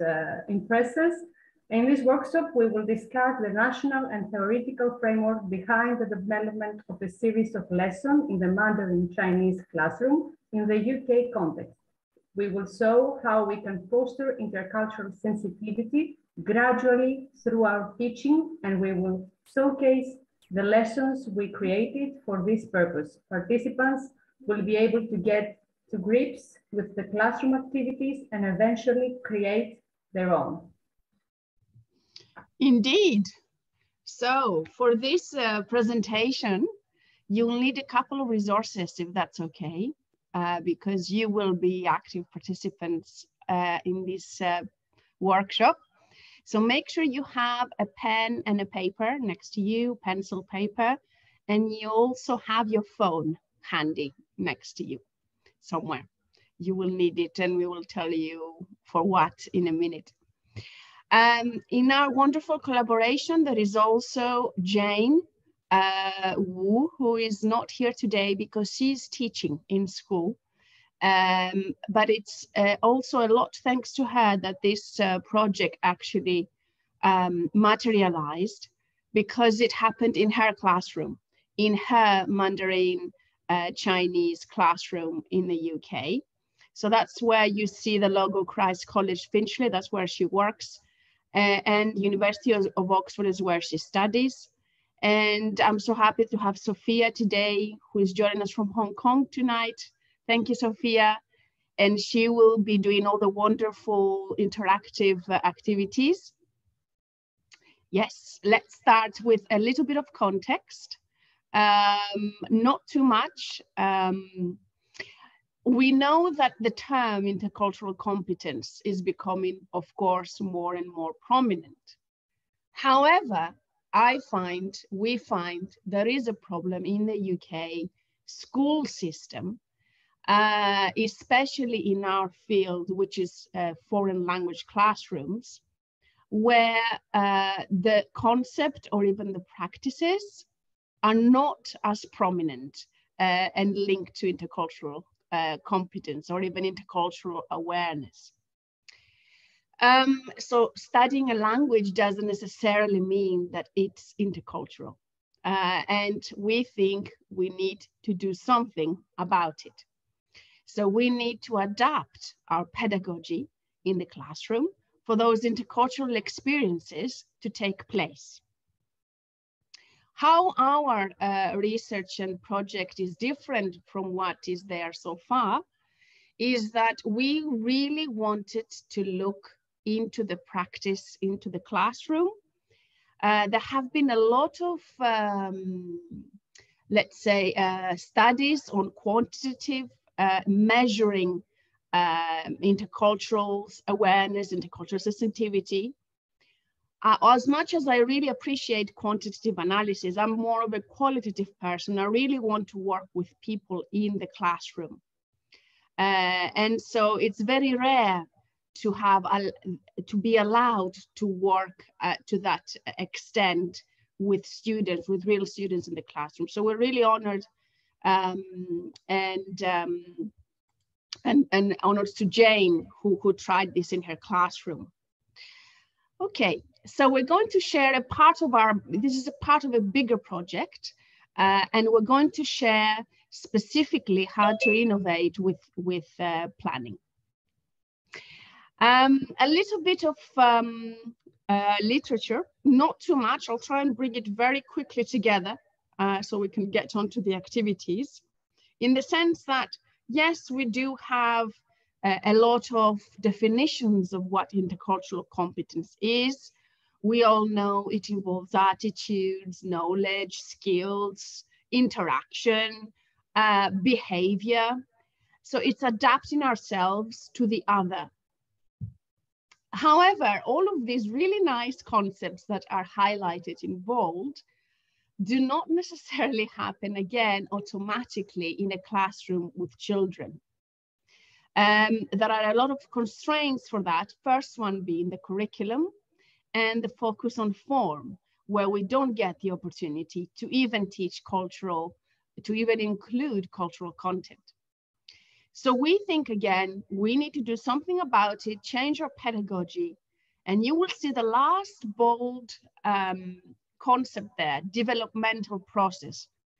However, we do think everyone has potential for developing intercultural competence, and especially children who have so many stimuli around them every single day, and they receive it in such an intense, they're like sponges. But we still think being in a classroom where you learn a language, it doesn't mean that you're intercultural, unfortunately, or because of the way it's taught sometimes. So we are going to look into how we can develop it. How can we help the children understand cultural differences, how we can nurture their behaviors to accept the other and really communicate with different cultures. Now, we looked into the literature of developing that competence, and I will just put a few here. And that gives you a little bit of an overview of what we try to do with the activities in the classroom. So we want them to experience cultural differences, not to be afraid of them, but to embrace them, to understand the other, to be able to interact with the other culture effectively and appropriately, and to be gradually behaviorally flexible. I know it sounds a little bit, but flexibility is key, and respect for others, empathy and tolerance. Thank you, Sophia. Now, we have our first activity, so get ready to interact. I will ask in a minute Louis to help us set up some breakout rooms. So if you look at, oh, actually, no, let's not do that breakout rooms. I think it's fine, we can do it all together. So you have here 6 statements. This is the model that we developed, the theoretical framework on developing intercultural sensitivity. And you have 6 definitions at the bottom, going from denial to integration. Integration, that's it. So we will invite you now to look at these sentences, statements, and to match them up with the definition. So for example, the inability to construe cultural difference. So you can put in the chat, for example, number 1, denial, etc. Yeah, so have a look, I'll read them out and do type your answers in the chat. The inability to construe cultural difference, denial. Number 2, recognition of cultural difference coupled with negative evaluation of most variations and from native culture. So which one would you choose from minimization, adaptation, defense, acceptance, or integration? Let's look at the chat. Not yet, I'll keep reading then. Recognition and acceptance of superficial cultural differences. Do you think, which one do you think might be? The development of communication skills, which one do you think it might be? And number 6, the internationalization of bicultural and multicultural frame would be integration. So let's look. Minimization would be for which number, Sophia? I just worked out, okay, let's have a look. I thought the recognition and acceptance of superficial cultural differences would be minimization. Yes, that could be. That's a good point. Yes. Okay, thank you. Let's look at number 2 would be defense. And then Jürgen 2, which one 2 you mean? For which term? 2 defense, yes, I agree with defense for 2, excellent. So if you have denial, defense, minimization, then what would we have for 4? We would have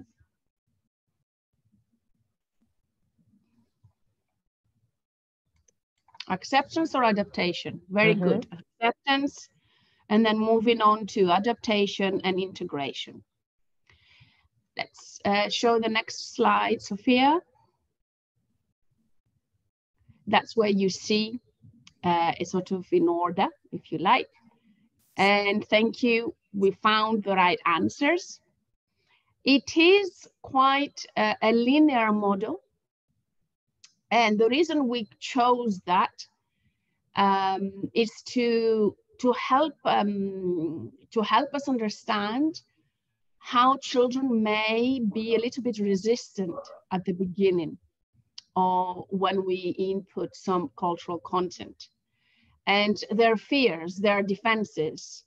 And we wanted to embrace that. We wanted to show that actually denial and defense, it's fine to have them. That's how we've been possibly brought up. These are our defenses.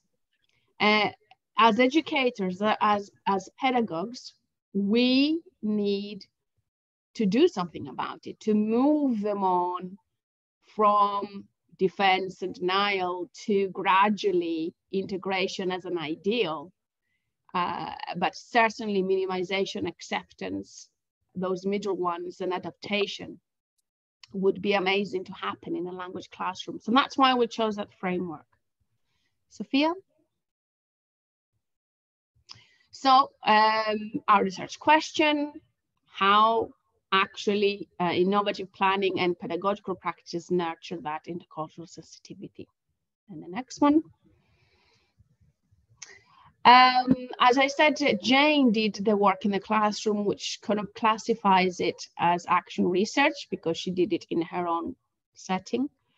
It's a qualitative study. It took us 5 weeks, a 5-week intervention in the classroom from June to July.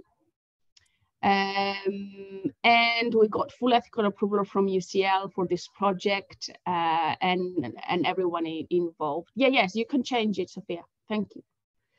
Now, Jane had 16 pupils in her classroom, age 13 and 14. It wasn't like a private school, it's a state school with very diverse population. And also kids in the classroom have special educational needs, learning difficulties, and they're not the most privileged. Meaning, for those who don't know the UK system, the kids who receive free school meals means that they are not of the privileged background, and they cannot afford to pay for their meal. So the school offers it. So having, oops. Oh, what happened? Oh. We have shown this presentation here. Oh, no.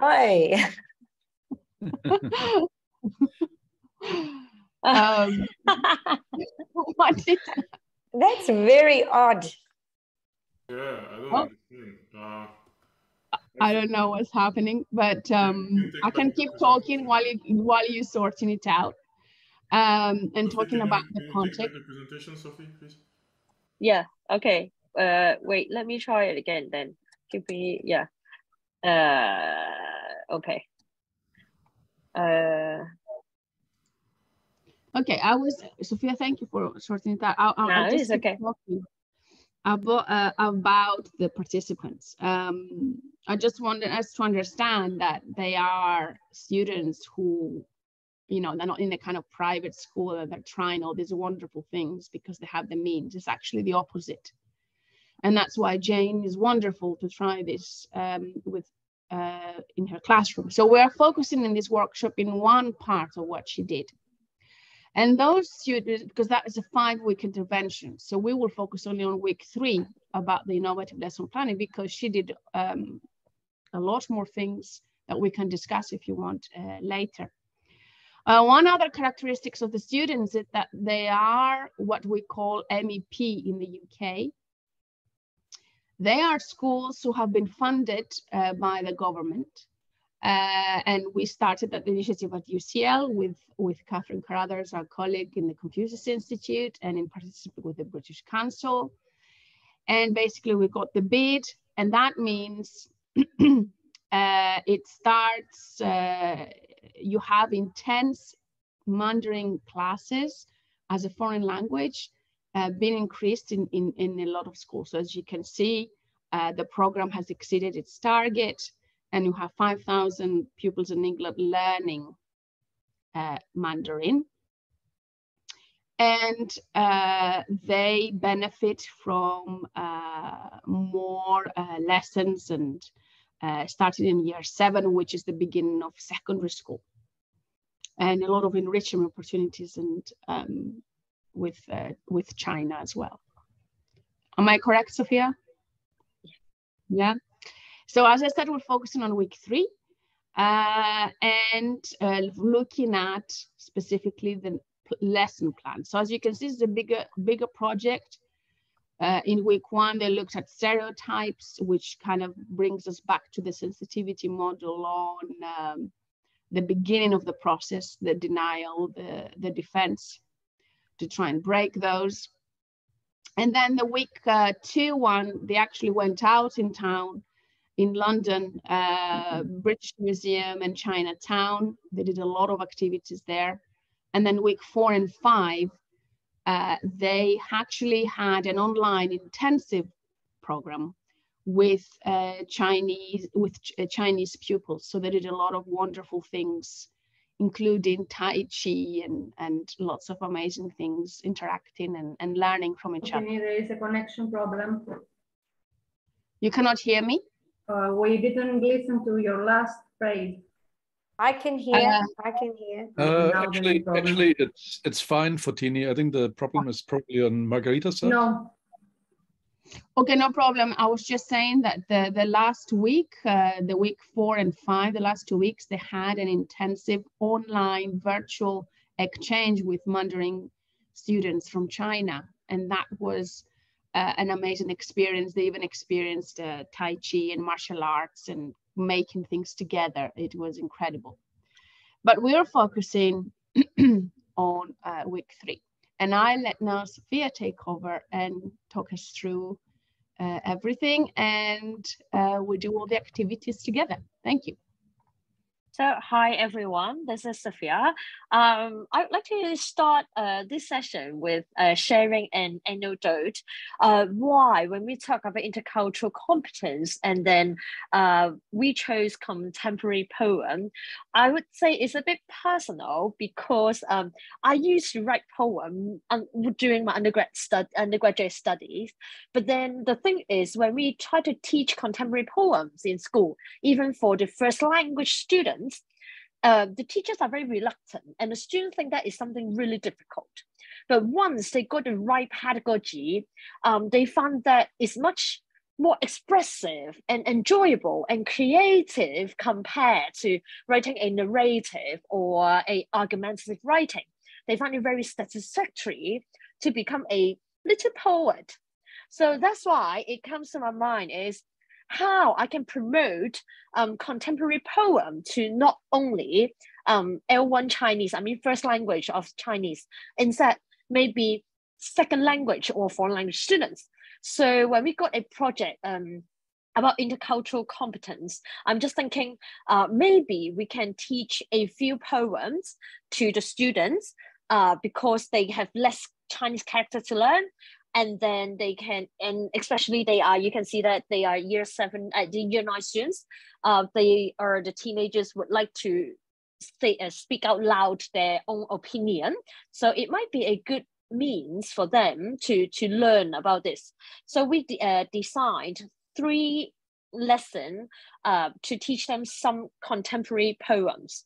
So the topics actually is learning culture through poem related to their school life and animals. And then we also learn about symbol, imagery, and emotion. And also we talk about Calligram, which we are going to let you try it out later on. And also they are going to do a modeling of writing. So this is one of the lesson plan that we did. Actually, I invited one of my students who is currently a Bachelor of Education Chinese major students to kind of, we discuss all the topics and then select all the materials, and then she wrote out the whole lesson plan. Okay, let's do the first one. So you are have a first kind of glimpse of Bennett's intercultural sensitivity, the 6 stages. Could you kind of have a quick look what did you see in terms of the progression of intercultural awareness is taking place in from lesson 1 to lesson 3? So have a look of the objectives of the 3 lessons and then see how actually the intercultural awareness is taking place.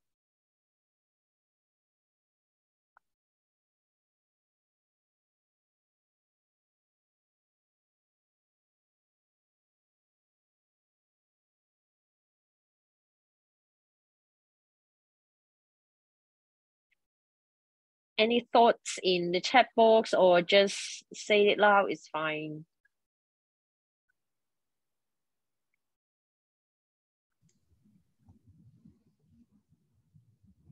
So how did we manage to awake that sort of cultural content, that raising awareness through those objectives? I'm happy to speak here if you like. It seems to me that you're moving from like the structural elements of a poem, and you're then moving into the deeper sort of feelings, emotions. You're looking more at the imagery, and then towards the end, you're almost looking at, you know, this express the feeling of nostalgia towards a different target. So that might be a very sort of cultural approach to nostalgia and things like that. So they're looking at it at more of a multifaceted emotional perspective. Yeah, very well said. Actually, at the beginning, we just want to introduce what is a Chinese poem looks like. And then we want to let them to express, actually, poem is not that different, even though in different literature or in different cultures. And then we try to use Calligram, because Calligram is back, you can see that you can go back to the Renaissance or back from France, then how different cultures or literature they can integrate with each other. And then the last one is about nostalgia or emotions. Even though we might come from a very different parts of the world, or we have a very different life experiences, but in terms of our emotion or how we express feelings, we might see some commonalities and differences. So this is how we make the progression to let the students to understand and to minimize the differences, at the same time to expand their adaptiveness to other culture and become kind of more like an integration to different cultures, where they meet a lot of different people in London especially. So this is how we try to design the 3 lessons. So let's have a small activity. Okay, maybe you remember or maybe you not. Can I just talk to you about the 2 poems you chose actually is a riddle. That's why at the very beginning, we can let them kind of guess what it is. So you might already know the topic because I put it in the objective. Okay, guess which one is which one. So guess what this animal is. Both of them is an animal. So the first one, I'm going to translate the poem. So this is about an animal stolen my mother's lipstick, but the animal put the lipstick on his butt. So guess what this animal is? Sorry, we don't want to talk about butts, but this is how it is. Okay. Oh, cute, love it. Oh yeah, thank you. So guess, okay, I got 2 animals for you to choose from. You think it's about monkey or mosquito? I was monkey. Monkey. Exactly. So it's the monkey. So the other poem is about the first one. You drank me my red tea. So we in Chinese we say red tea is a black tea actually. And give me a few red beans. I have nothing to return to you. Let me give you a glass of fragrance as my respect to you.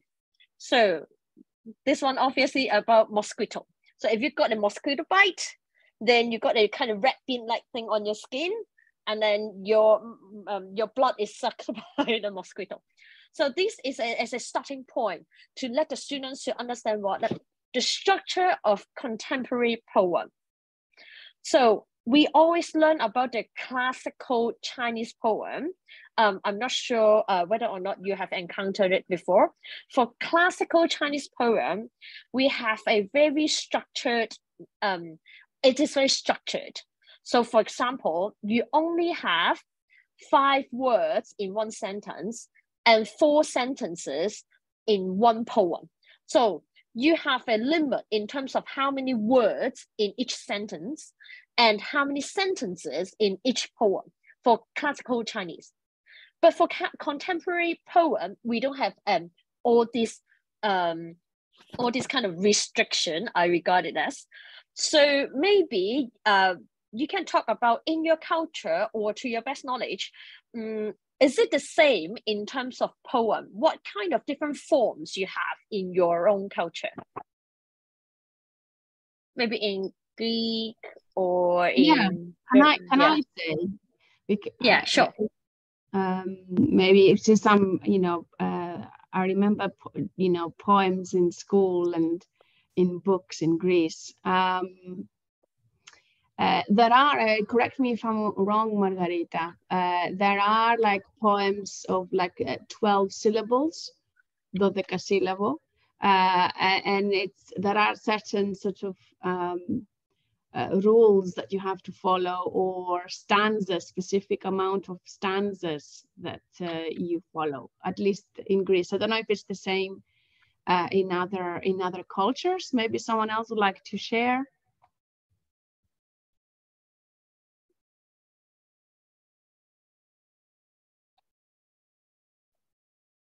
Yeah, I remember the old times when I lived in Germany and I went to school. There were kind of classical Weimar classic and so on, Goethe, Schiller and so on and so forth. And they were following different patterns. Some of them were back to the Greek patterns, Dracula's and so on and so forth, with stanzas and so on.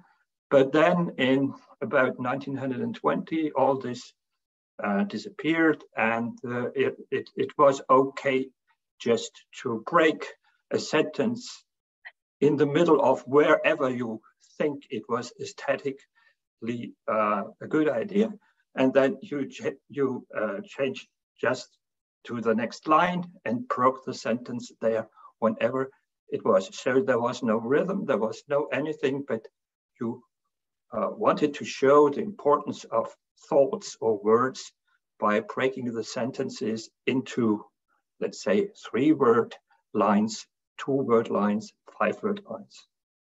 So actually prose translated into lyrics. Oh, that's amazing. Actually, when you talk about breaking sentences, I remember one of the questions I challenge a student's idea is that contemporary poem, is it about how you break the sentences? Mm-hmm. So where and how you break the sentences and then become a poem. So it is a kind of a very, not controversial, but a very interesting discussion to what is a contemporary poem, how we regard it as a poem. But for sure, because the students, they are foreign language students, and then they just kind of learn the poem first time. We don't have that kind of very deep discussion about that, but thank you so much for all the input. This is what we would like the students to learn about, is even though it's a contemporary poem, it is something they can master, as well as they can learn about the culture. Because one thing about monkey is, in Chinese culture, monkeys means super smart, very active animal. So sometimes we say, if your kid is like a monkey, we say that is a very healthy, but maybe a bit naughty, jumpy kid. But if you call someone in other culture as a monkey, it can be offensive.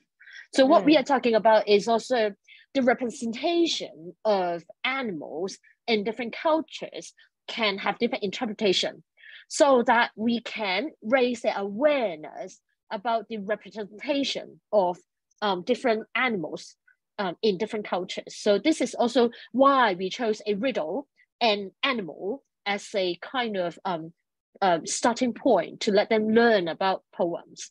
So yeah, this is the first lesson. Sophia, but let's go to the second. Sophia, just a very short question. Isn't there the year of the monkey? Yes, no, they are not from the year of the monkey, but we got the 12 zodiac animals. So monkey is also one of them. Yeah, we have 12 animals. So yeah. I was born in the year of pig. So it might sound, in other culture, they think that, oh, it's so stupid, but then they think, I don't know if they try to twist the whole thing, they always say that the pig is the smartest one. So it's a bit kind of interesting to learn about all these. Okay, and then the second lesson, we have a theme called Let the Picture Speak. So what we introduce is Calligram.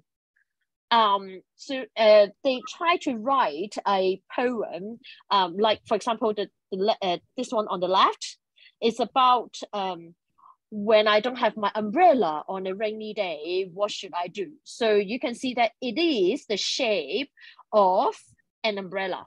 So this is what they say is, this is a snail. So it is describing how a snail kind of carrying a very heavy shell and walking slowly. So this is some example that we gave the students to let them know what is a calligram. Calligram, which is you write a poem, but then with the shape, like maybe representing the content or the main theme of what you're writing for that poem. And just to add, Sophia, that originally this calligram is from Guillaume Apollinaire, which is a French poet. And we introduced it to many schools. And as you can see, the one with the hat is written in French. And generally, this is a really good one when students don't have a lot of vocab to do. It really gets them creative and motivated that they can do a poem not knowing possibly as we think we must know when we write a poem. So it's a kind of an accessible way to write in a poem. Yes. Yeah. That's very important to explain more about this. So the thing is, the students try to learn how to write a calligram, try to create their own calligram. These are some of the work from the students' work.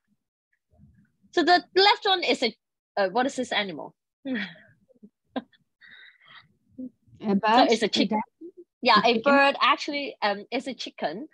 So the funny thing is, oh, I'm your friend and Rice is your friend. This is what they're writing. But then, why you are a chicken and you are so delicious? This is what the students wrote. So the thing is, they say, they express how lovable a chicken is, how delicious a chicken is, and what the chickens like to eat, and how the students like to eat the chicken. So this is the poem about. And then the right one is very interesting. So the left one is a smiling face, and then it's about happiness, and then the other one is about sadness, how sad it is. So they create these are some of the student works. These are some of the student works. Okay, one of the highlights of this workshop is we are going to invite you to create your own calligram in your own language, any language. And then you can write it on a piece of paper. And then once you finish it, you can scan this QR code, and then you can upload it on the Padlet that we prepared. So just write a calligram, any poem, any topic in your own language or any language that you like. And then, yeah, and then upload it on Padlet, and then we're going to share and look into it together. So Fatini, how much time do you think we need? It would be good maybe to say that this is a part of the workshop. It's not to create your calligram after the workshop, which means it happens now. That's why we ask you to take a paper and something to write with.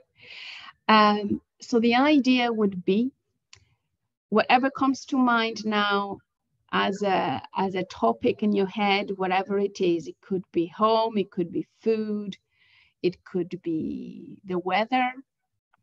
It would be nice to think of the shape in your mind. If it is the weather, it could be cloudy, it could be the shape of the cloud. And then you write in the language you want to write. It could be Greek, it could be Danish, it could be English, it could be Mandarin, it could be any language. And we can maybe allow just, I think, 3 minutes, 3-4 minutes and then we're going to go and bring up Padlet to see your postings. So how it works with this QR code is you open your camera as if you would take a photo. And instead of taking a photo, you put in the front of the screen, you scan it, and then it will open up and you can post your picture from your phone. Does that make sense? All right, let's smartphone for this what you need, don't we? Excuse me? We need a smartphone. Yes, we need a smartphone. I don't have one. Oh, that's all right. I can put the link in the chat box now. Great, thank you. It still works, yeah. And then you upload it from Okay. your Thank computer. So I'm going to do one as well, and I'm going to upload it, Sophia. Sure. Okay. Let me add something.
Okay, I'm done with mine. I'm going to take a photo and send it.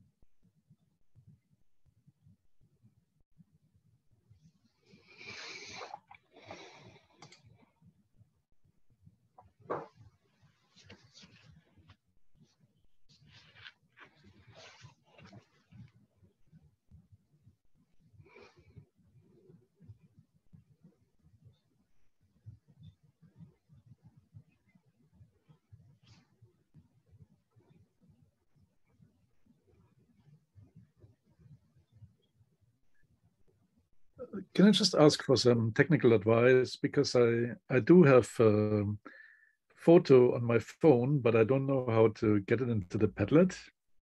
So I just did it. You scan the QR code with your camera. So you use your camera function of your phone, and then it brings it up.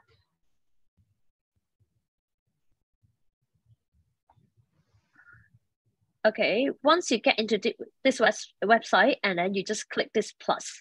No, from the phone. It will bring it up, and then you upload it from your phone. Mm. The QR code is on.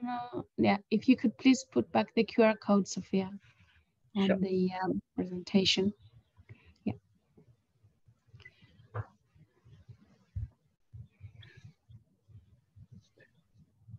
So I can manage till here, but then I don't know how to upload my photo. So you see you see the Padlet when you open with your phone. I have it on my phone. Yes. So then you go on to upload the plus button. You press the plus button. Oh, I cannot see the plus button. Oh no, should be on the right. Oh, yeah. Okay. And then you will see options to upload a photo from your camera, from your phone.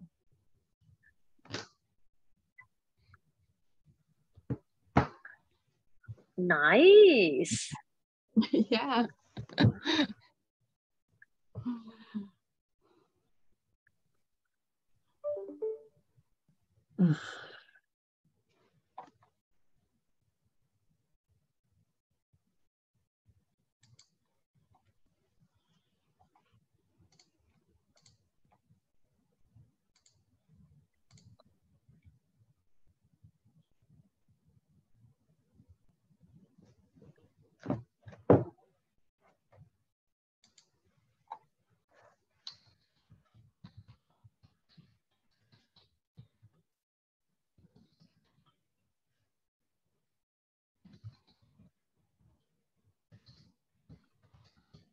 When I scan the QR code, I just end up by the company key balance. Yeah, really? Yeah. 88887830 info key balance. Okay. So if you can give me either your email or something else, then I would send the photo from my phone to you, and then Or sure, or you can send. Oh yeah, sure. I'm going to leave my email here then. In the chat, yeah. Yeah. Right. In the chat. Yeah. Thank you very much.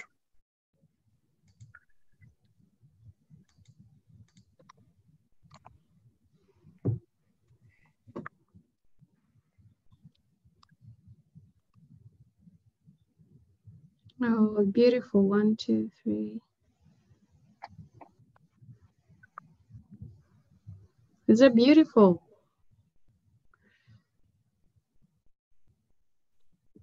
Who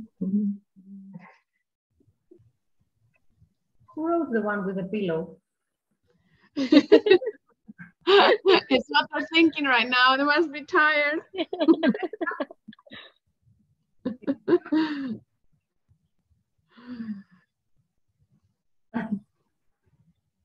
I really like the one.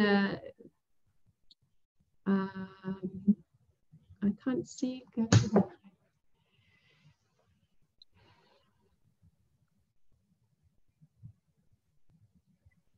And the one with love?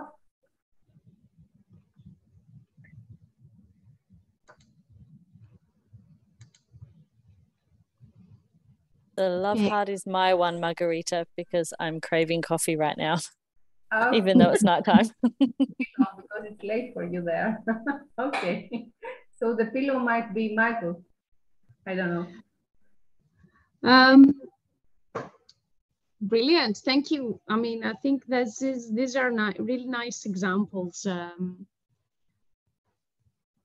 We'll wait maybe for 1 more minute or so, and then we're going to open them and look at them, Sophia. Yeah. And so maybe we can. Yeah.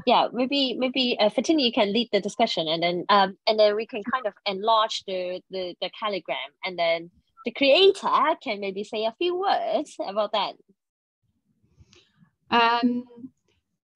Sure. I mean, first of all, if we put them all together as as we have them here, maybe it would be nice to discuss a little bit, about the process of expressing yourself in the moment, as we were, and maybe imagine how how that made you feel and how it makes the kids feel. Maybe somebody would like to share. I know at the beginning, maybe some of you felt, oh my God, why do I have to do this now, kind of thing. Or why is this useful? I mean, it'd be good to hear your insights of how you felt, maybe a little bit when we asked you the first time round, and then during the process. Can I start? Doing it. Yeah, Margarita. Well, it made me feel wonderful, and I believe that we all need creativity to learn and to communicate better and to exchange better. And this exercise somehow also reveals what we love and appreciate, because it is instant, it is quick, and we can learn things about our character as well. Mm-hmm. Thank you. Anyone else would like to comment about how they felt? I just love that, you know, when I think of the universal design for learning, this gives kids such a different way of writing poems that aren't necessarily just structured in the same way with the lines and such a linear, because they can draw and then they can actually write around their drawing. And I just think that's amazing. Mm-hmm. Thank you. As a language teacher, I hope it's okay that I'm saying something. Absolutely. Yeah. We want you to say something. Oh, beautiful. I was going to say, no, I thought that was a really awesome task. And in fact, like, because it's almost 10 o'clock here, I'm feeling really sleepy. And it gave me an opportunity to express myself and express the fact that I felt sleepy, and I felt really comfortable doing it in a sense. So I can imagine from the perspective of the student, whatever, it's like a well-being activity as well. As you said, Simone, it actually wakes you up. Again, kids in the classroom, you know, they expect to behave in certain ways or not to behave in certain ways. And again, the unexpected actually really motivates them and engages them in the classroom. Looking at them like this all together, you know, imagine as well, we have to kind of double the amount, triple the amount. Oh, there is one more. Thank you, Sophia. Looking at them like this, how does it make you feel? You want to read them all straight away? You try to read what you see. You try to look at the bigger picture of it. How? Because for each one of us is different how we interpret it. You look at all what the other has written, etc. I mean, how do you feel? In the chat we have, it displays our differences, very good. Which again, in the kind of intercultural sensitivity context that we want to make people aware of, it's good that we show our differences and we appreciate them and we put them to the fore, and actually this is okay to be different. And again, from a children's perspective, where we tell them don't behave like this, you need to behave like that, actually see that everybody is different through this means of poetry can be also quite motivating and accepting. Vanessa, would you like to share that in saying it, and then we can maybe discuss? So my thoughts. Yes, would you like to say about, yes, what I put in the chat? Yeah, so yeah. I'm effectively the teacher trainer at Kaplan Business School. So every time I teach ed tech, it has to be scaffolded a lot, because otherwise I'll lose them. Any moment they feel silly and that it's too difficult, they'll never approach ed tech again. So I was just remarking that we kind of stumbled through that quite well, I thought, but not everyone has posted something. So I thought, oh, if I did this with adults, I'd probably have to scaffold it a lot more. And I'm wondering, did the children need this, or are children just so much better at not being afraid of technology than adults? So I was just wondering if you had an experience with, if anyone has experience. with the younger student aspect of the technology use? I mean, there are two aspects of it. I think you mentioned it in your answer, in the sense that they happen to be very techy, this new generation, and more than their teachers sometimes. That is true. However, for the purposes of the classroom, we did not ask them to put it up on a Padlet. Correct me, Sophia, if I'm wrong, but we didn't do that. We actually have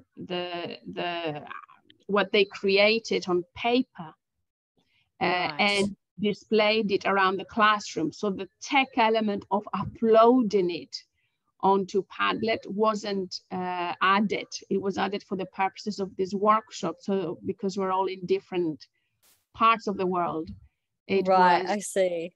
the mean to kind of share it instantly like that on Padlet.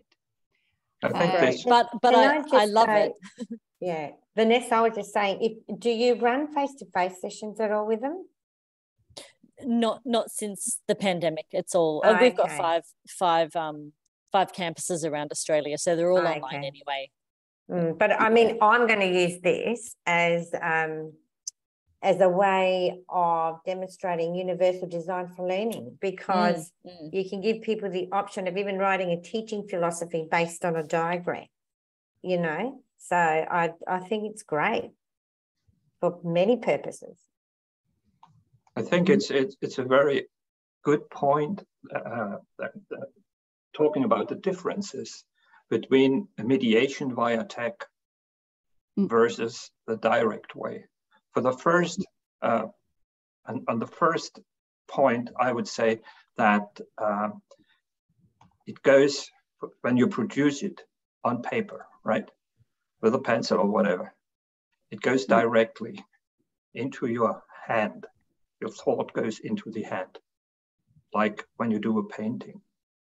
There is no technology besides writing, of course, is cultural technology and the pencil. And when the others can see when you are doing it, this gives something extra in a face-to-face situation, not only for the person doing it, student or whoever, but also for the others. They can get inspired. Absolutely. And also appreciate the difference. For example, not every wrote the same amount of, you know, in a classroom, you don't write the same amount of words. Somebody, if you remember the examples that Sophia shared, one had like the chicken one and one had the smiley face and not so happy face kind of illustration. And what we didn't show you, actually, Sophia, if you don't mind showing us the next slide where you see more content. So that one, for example. So this is students' work. So it's about embracing the different abilities in the classroom, in the sense that everybody produces something and we celebrate it. We celebrate the difference, and that's great that we have that variety. So there is not only one goal, it's differentiated by outcome. I know we're almost running out of time. So Sophia, can I maybe summarize the results a little bit and the reactions of the students? So yeah, sure. This is the last lesson, which is about nostalgia. So we chose this poem because it's very easy to write. And actually we have a poem relay activity, but I would just let you do it maybe with the students or any other chances. So it's about when I was young, what I think about nostalgia, or what is nostalgia, and then when I grew up, what is it about, and then after that, and then another time frame that we might have a different thought on that, and then it's now, and then the last phase is and now, what I think about nostalgia. So the student chose a food that they like when they were at different stages of their life. So this is how we kind of transfer or modeling the writing to wrap up the whole session. So yeah, so Fatini is going to let you know the results, all these very interesting quotes from the students. just before I go to that, in relation to what you were just saying, Sophia, about the poem, the one that Sophia just commented now, one really good thing to do as well is to give them openers to kind of help them to navigate what we want them to put. So when I was, and again, you revise like that some grammatical structures that you wouldn't otherwise, but being it through the means of a poem, you can't. For example, when I was young and now, so you revise different tenses. It's as a language teacher, and they wrote really well in that context. Now, as I said at the beginning of this presentation, this is part of a larger project. So we obviously gather data through this. More than the 5 week of observation, we ask the students each week to keep a reflective journal and write what they thought about each activity. And this is what they said here on our screen, some of their sayings, and we chose only the ones from week 3. So poetry was fun, showed about the culture, which kind of goes back to raising awareness about the culture. The difference, as you can see, how they differ from Western poems. The fact that anything can be a poem. We went through that kind of process of structure, rules, with the Calligram completely liberated them, and feeling that anything can be a poem. Another poem you didn't see here was a war symphony that they worked with, which was in Chinese. And, you know, it really made an impression on them. And they said, you know, it will stay with me for the rest of my life. And then the next slide, please. And finally, just to share beyond the classroom what happens. Because I think that's for us the important thing. Yes, it's to aim for integration, and we want to aim for integration. So what happened, Jane told us, and the students told us, that they taught their home language to the class. I think that's a wonderful thing to happen after this process of intervention. They felt comfortable teaching each other languages that the other didn't know. That is the opening, that is the acceptance, the tolerance, the coexistence of languages. The students' poems are to be printed into a book so they can share with friends and family, so it goes outside of the school. And most importantly, they asked that the culture lesson is reinstated weekly in the classroom, which means more work for the teacher, but they want to see language and culture together. And I think we have another impact and implication. Yes, that's it. Implications beyond the classroom. It goes outside of the MFL department, of the foreign language department. They're now more aware of intercultural sensitivity across subjects.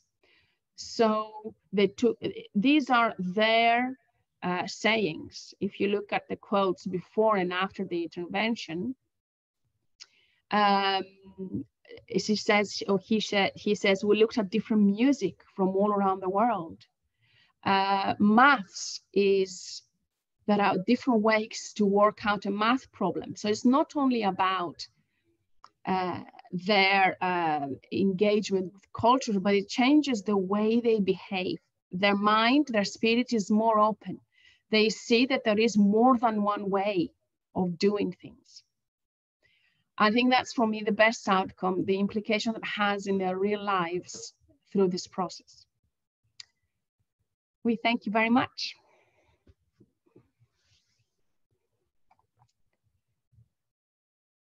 Thank you very much. That was amazing.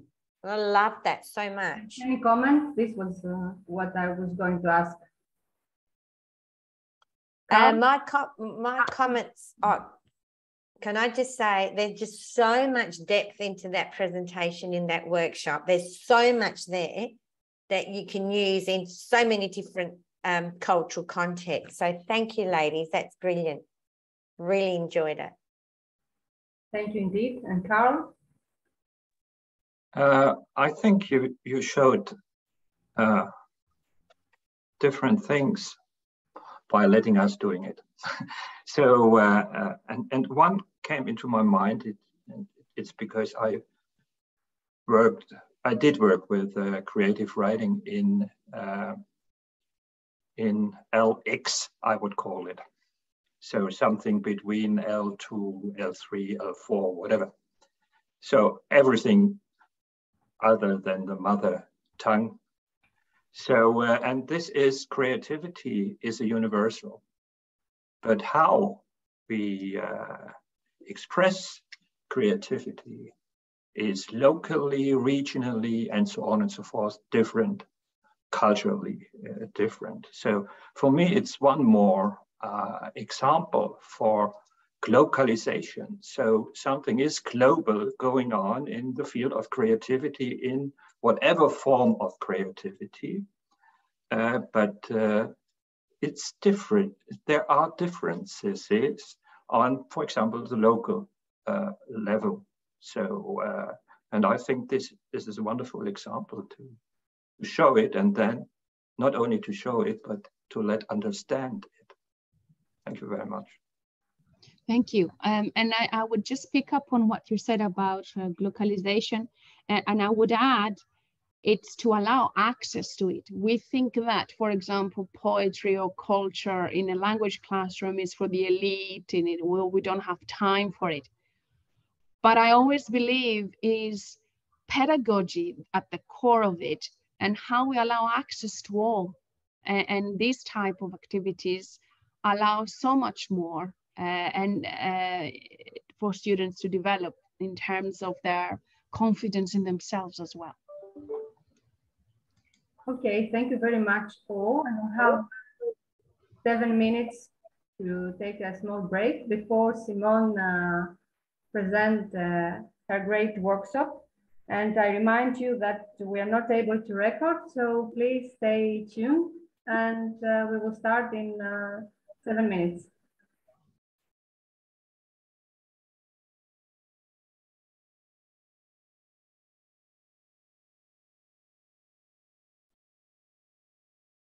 Okay, Sophia, sorry. I loved what you said, so I wanted to record it.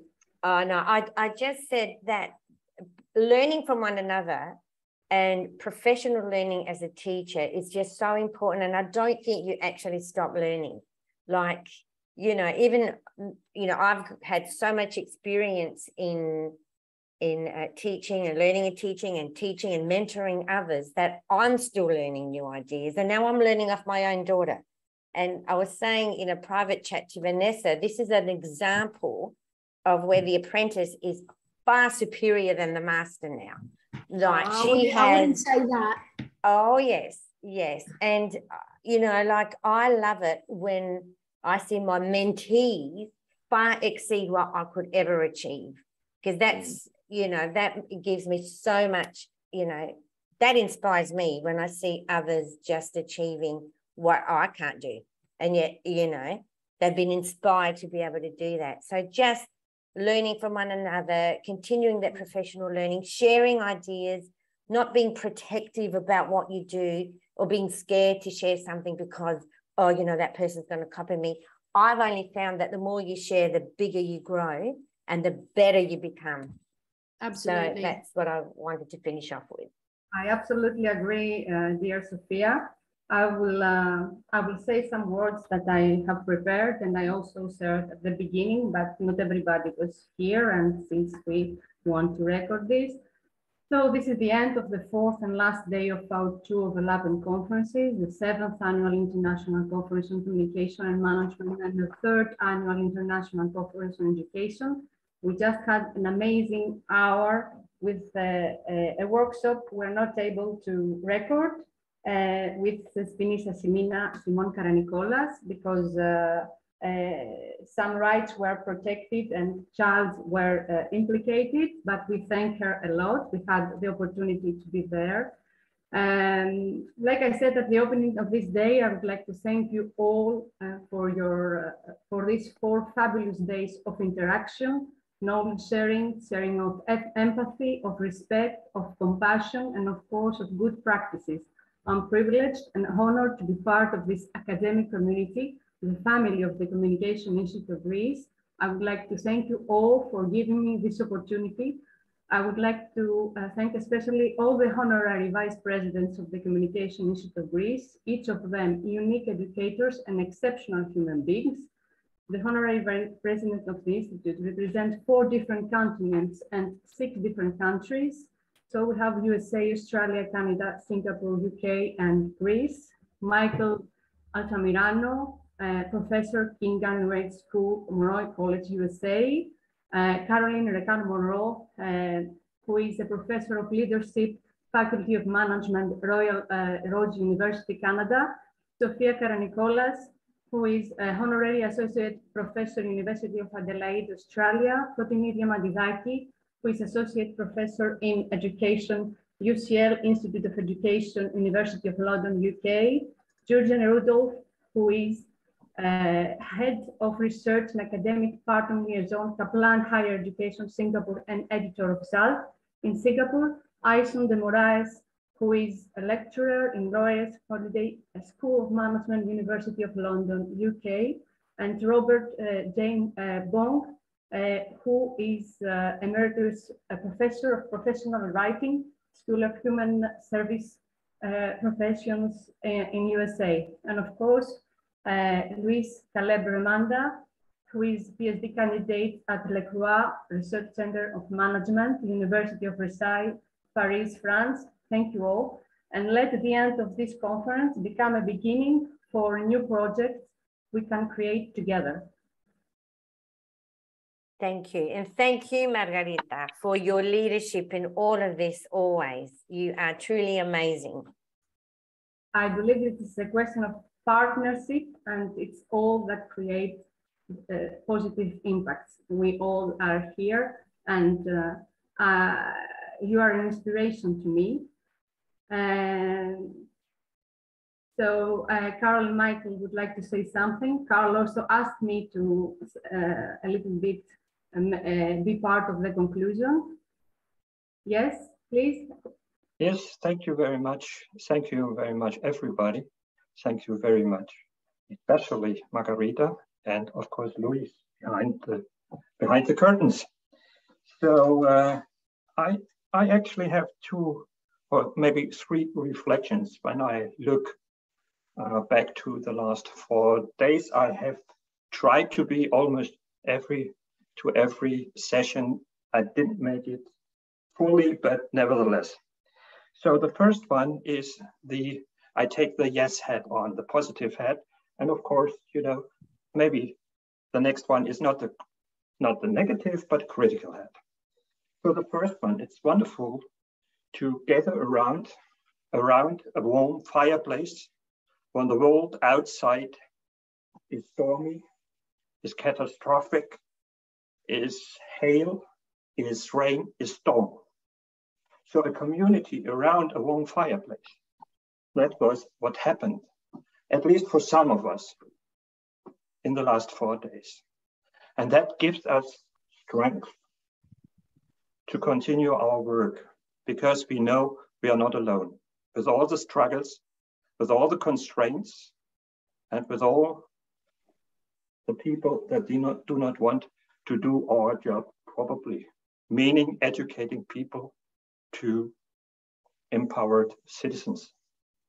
So this is the positive side, really including newcomers, old goers maybe, into this community. That happened in the last 4 days, especially in the workshops, where really there was an interaction and discussion and debate.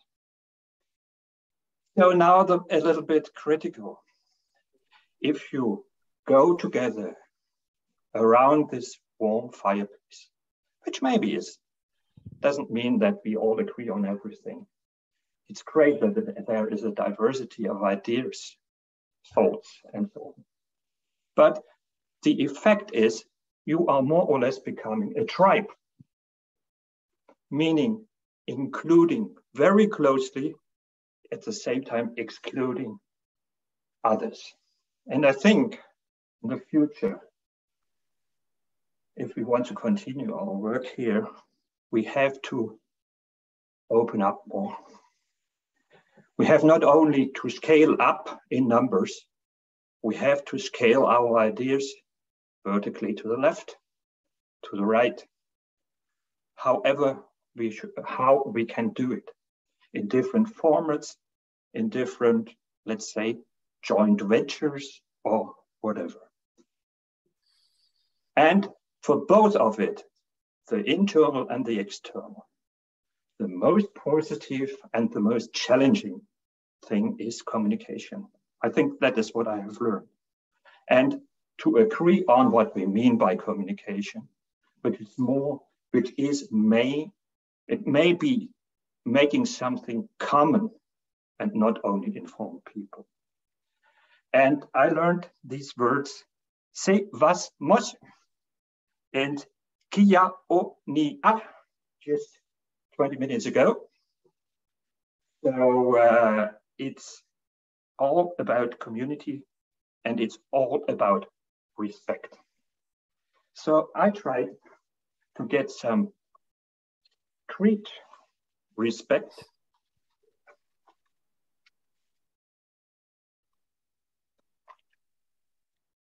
That's also something I learned just half an hour ago.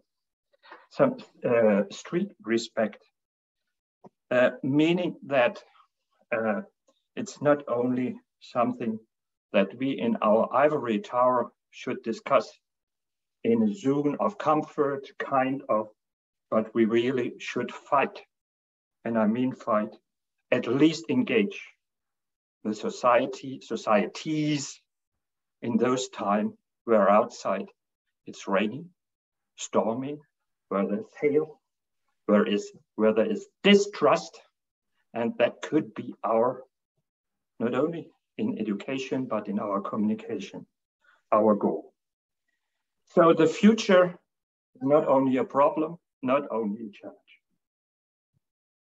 So yeah, right? It's also a possibility. It's a space, it's a place we can fill in. So, but let me conclude that respect is not something we just can declare. From an ethno-methodological point of view, it's about doing respect, not only having, but doing respect. And I want to end up with respect in the case of street credits to Margareta by two gifts, giving her two gifts. The first gift is an extension of the gift Margareta got last year. I don't know who remembers it, but what Margareta got was something like that. And it was called Tiny Garden. So what it is actually something like that, water and a hemp mat, don't smoke it, filling on some water, taking some seeds, and then it will grow in your window board, hopefully in the kitchen. So as an extension to that one, Margareta will get some more hemp mats and some more seeds. Reddish mix, coriander, violet, radish,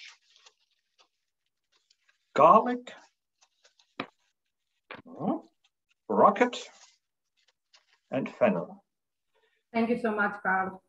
And it is because it should grow what we are doing here. And this is a symbol for growing. The second gift is I talked to Margareta and I talked to Jürgen. We are going to, it's not only a gift to Margareta, it's a gift for all of us. We are going to organize a crowdfunding around a paper version of our common book, our book that we produced together, the book about why is it worth waking up every morning. Margareta has coined it an inspirational book. So you will hear from us. Keep tuned about the crowdfunding project. It is a great idea, Carl, and I'm glad you will be the leader of this. And I hope we can create again together. Yes, of course. And ladies and gentlemen, you know, I'm a beer type. So cheers.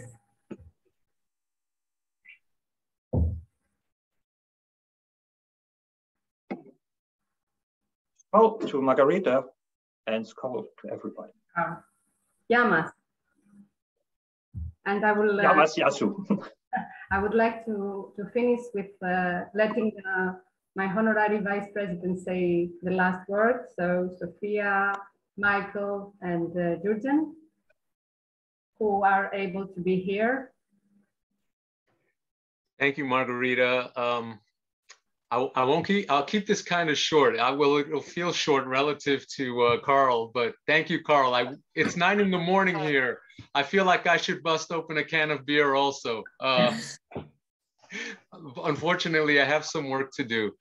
Listen, thank you, everyone. Thank you, Louis, because I know Louis is in the background. I know you're hitting all the buttons. You know, I appreciate you. Thank you, everyone. This has been an amazing 4 days because I've learned so much. There's so many things I don't know. And over the last 2 hours, I've been supporting the best way I could by listening. Unfortunately, I was driving, so I really couldn't interact. But I really enjoyed, and I enjoyed the term gamification. And I am going to see how I incorporate that more into my business studies. So thank you very much for that. But listen, I'm going away with a lot of ideas. I've been writing notes in my little book here, and I am going to be doing a lot of different things over the next couple of weeks. But most of all, I hope that next year we can all be together, because I think warm hugs are in order, sharing a beer is in order, and I think that it would really be nice to see everyone again. So let's hope and pray that everything works out okay. That's me. Thank you. Thank you. Sophia? Sophie? Oh, no, I disagree with Michael. It'd be really wonderful to finally be together again next year in person. It's been a long time.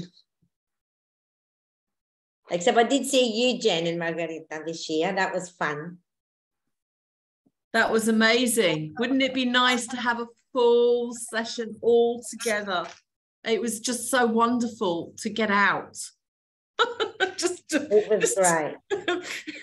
You know, I think we've forgotten human beings need to be. That's what we said, wasn't it, Sophie? It was just like, it's so nice to just remember that we like to be out and we're social and we like to eat and drink together. And yeah, you know, it just, yeah. I can't wait for us to do it all in person. Thank you. And Jordan? Well, I missed quite a bit of this conference, but it's quite obvious to me that it's my loss. I'm sure it was great. I mean, the parts that I attended were fantastic. And I can only echo what Sophie, Michael, Karl-Heinz was saying, that I really hope that the next conference is face-to-face again, and fully ready to travel to Athens, and also your beautiful country, Margarita, a little bit more than last time. So I think the signs look good at the moment. So I think we should plan for a face-to-face conference, and I'm sure it will be very well attended, since your country kind of promotes itself all by itself. So thank you. I will close the recording.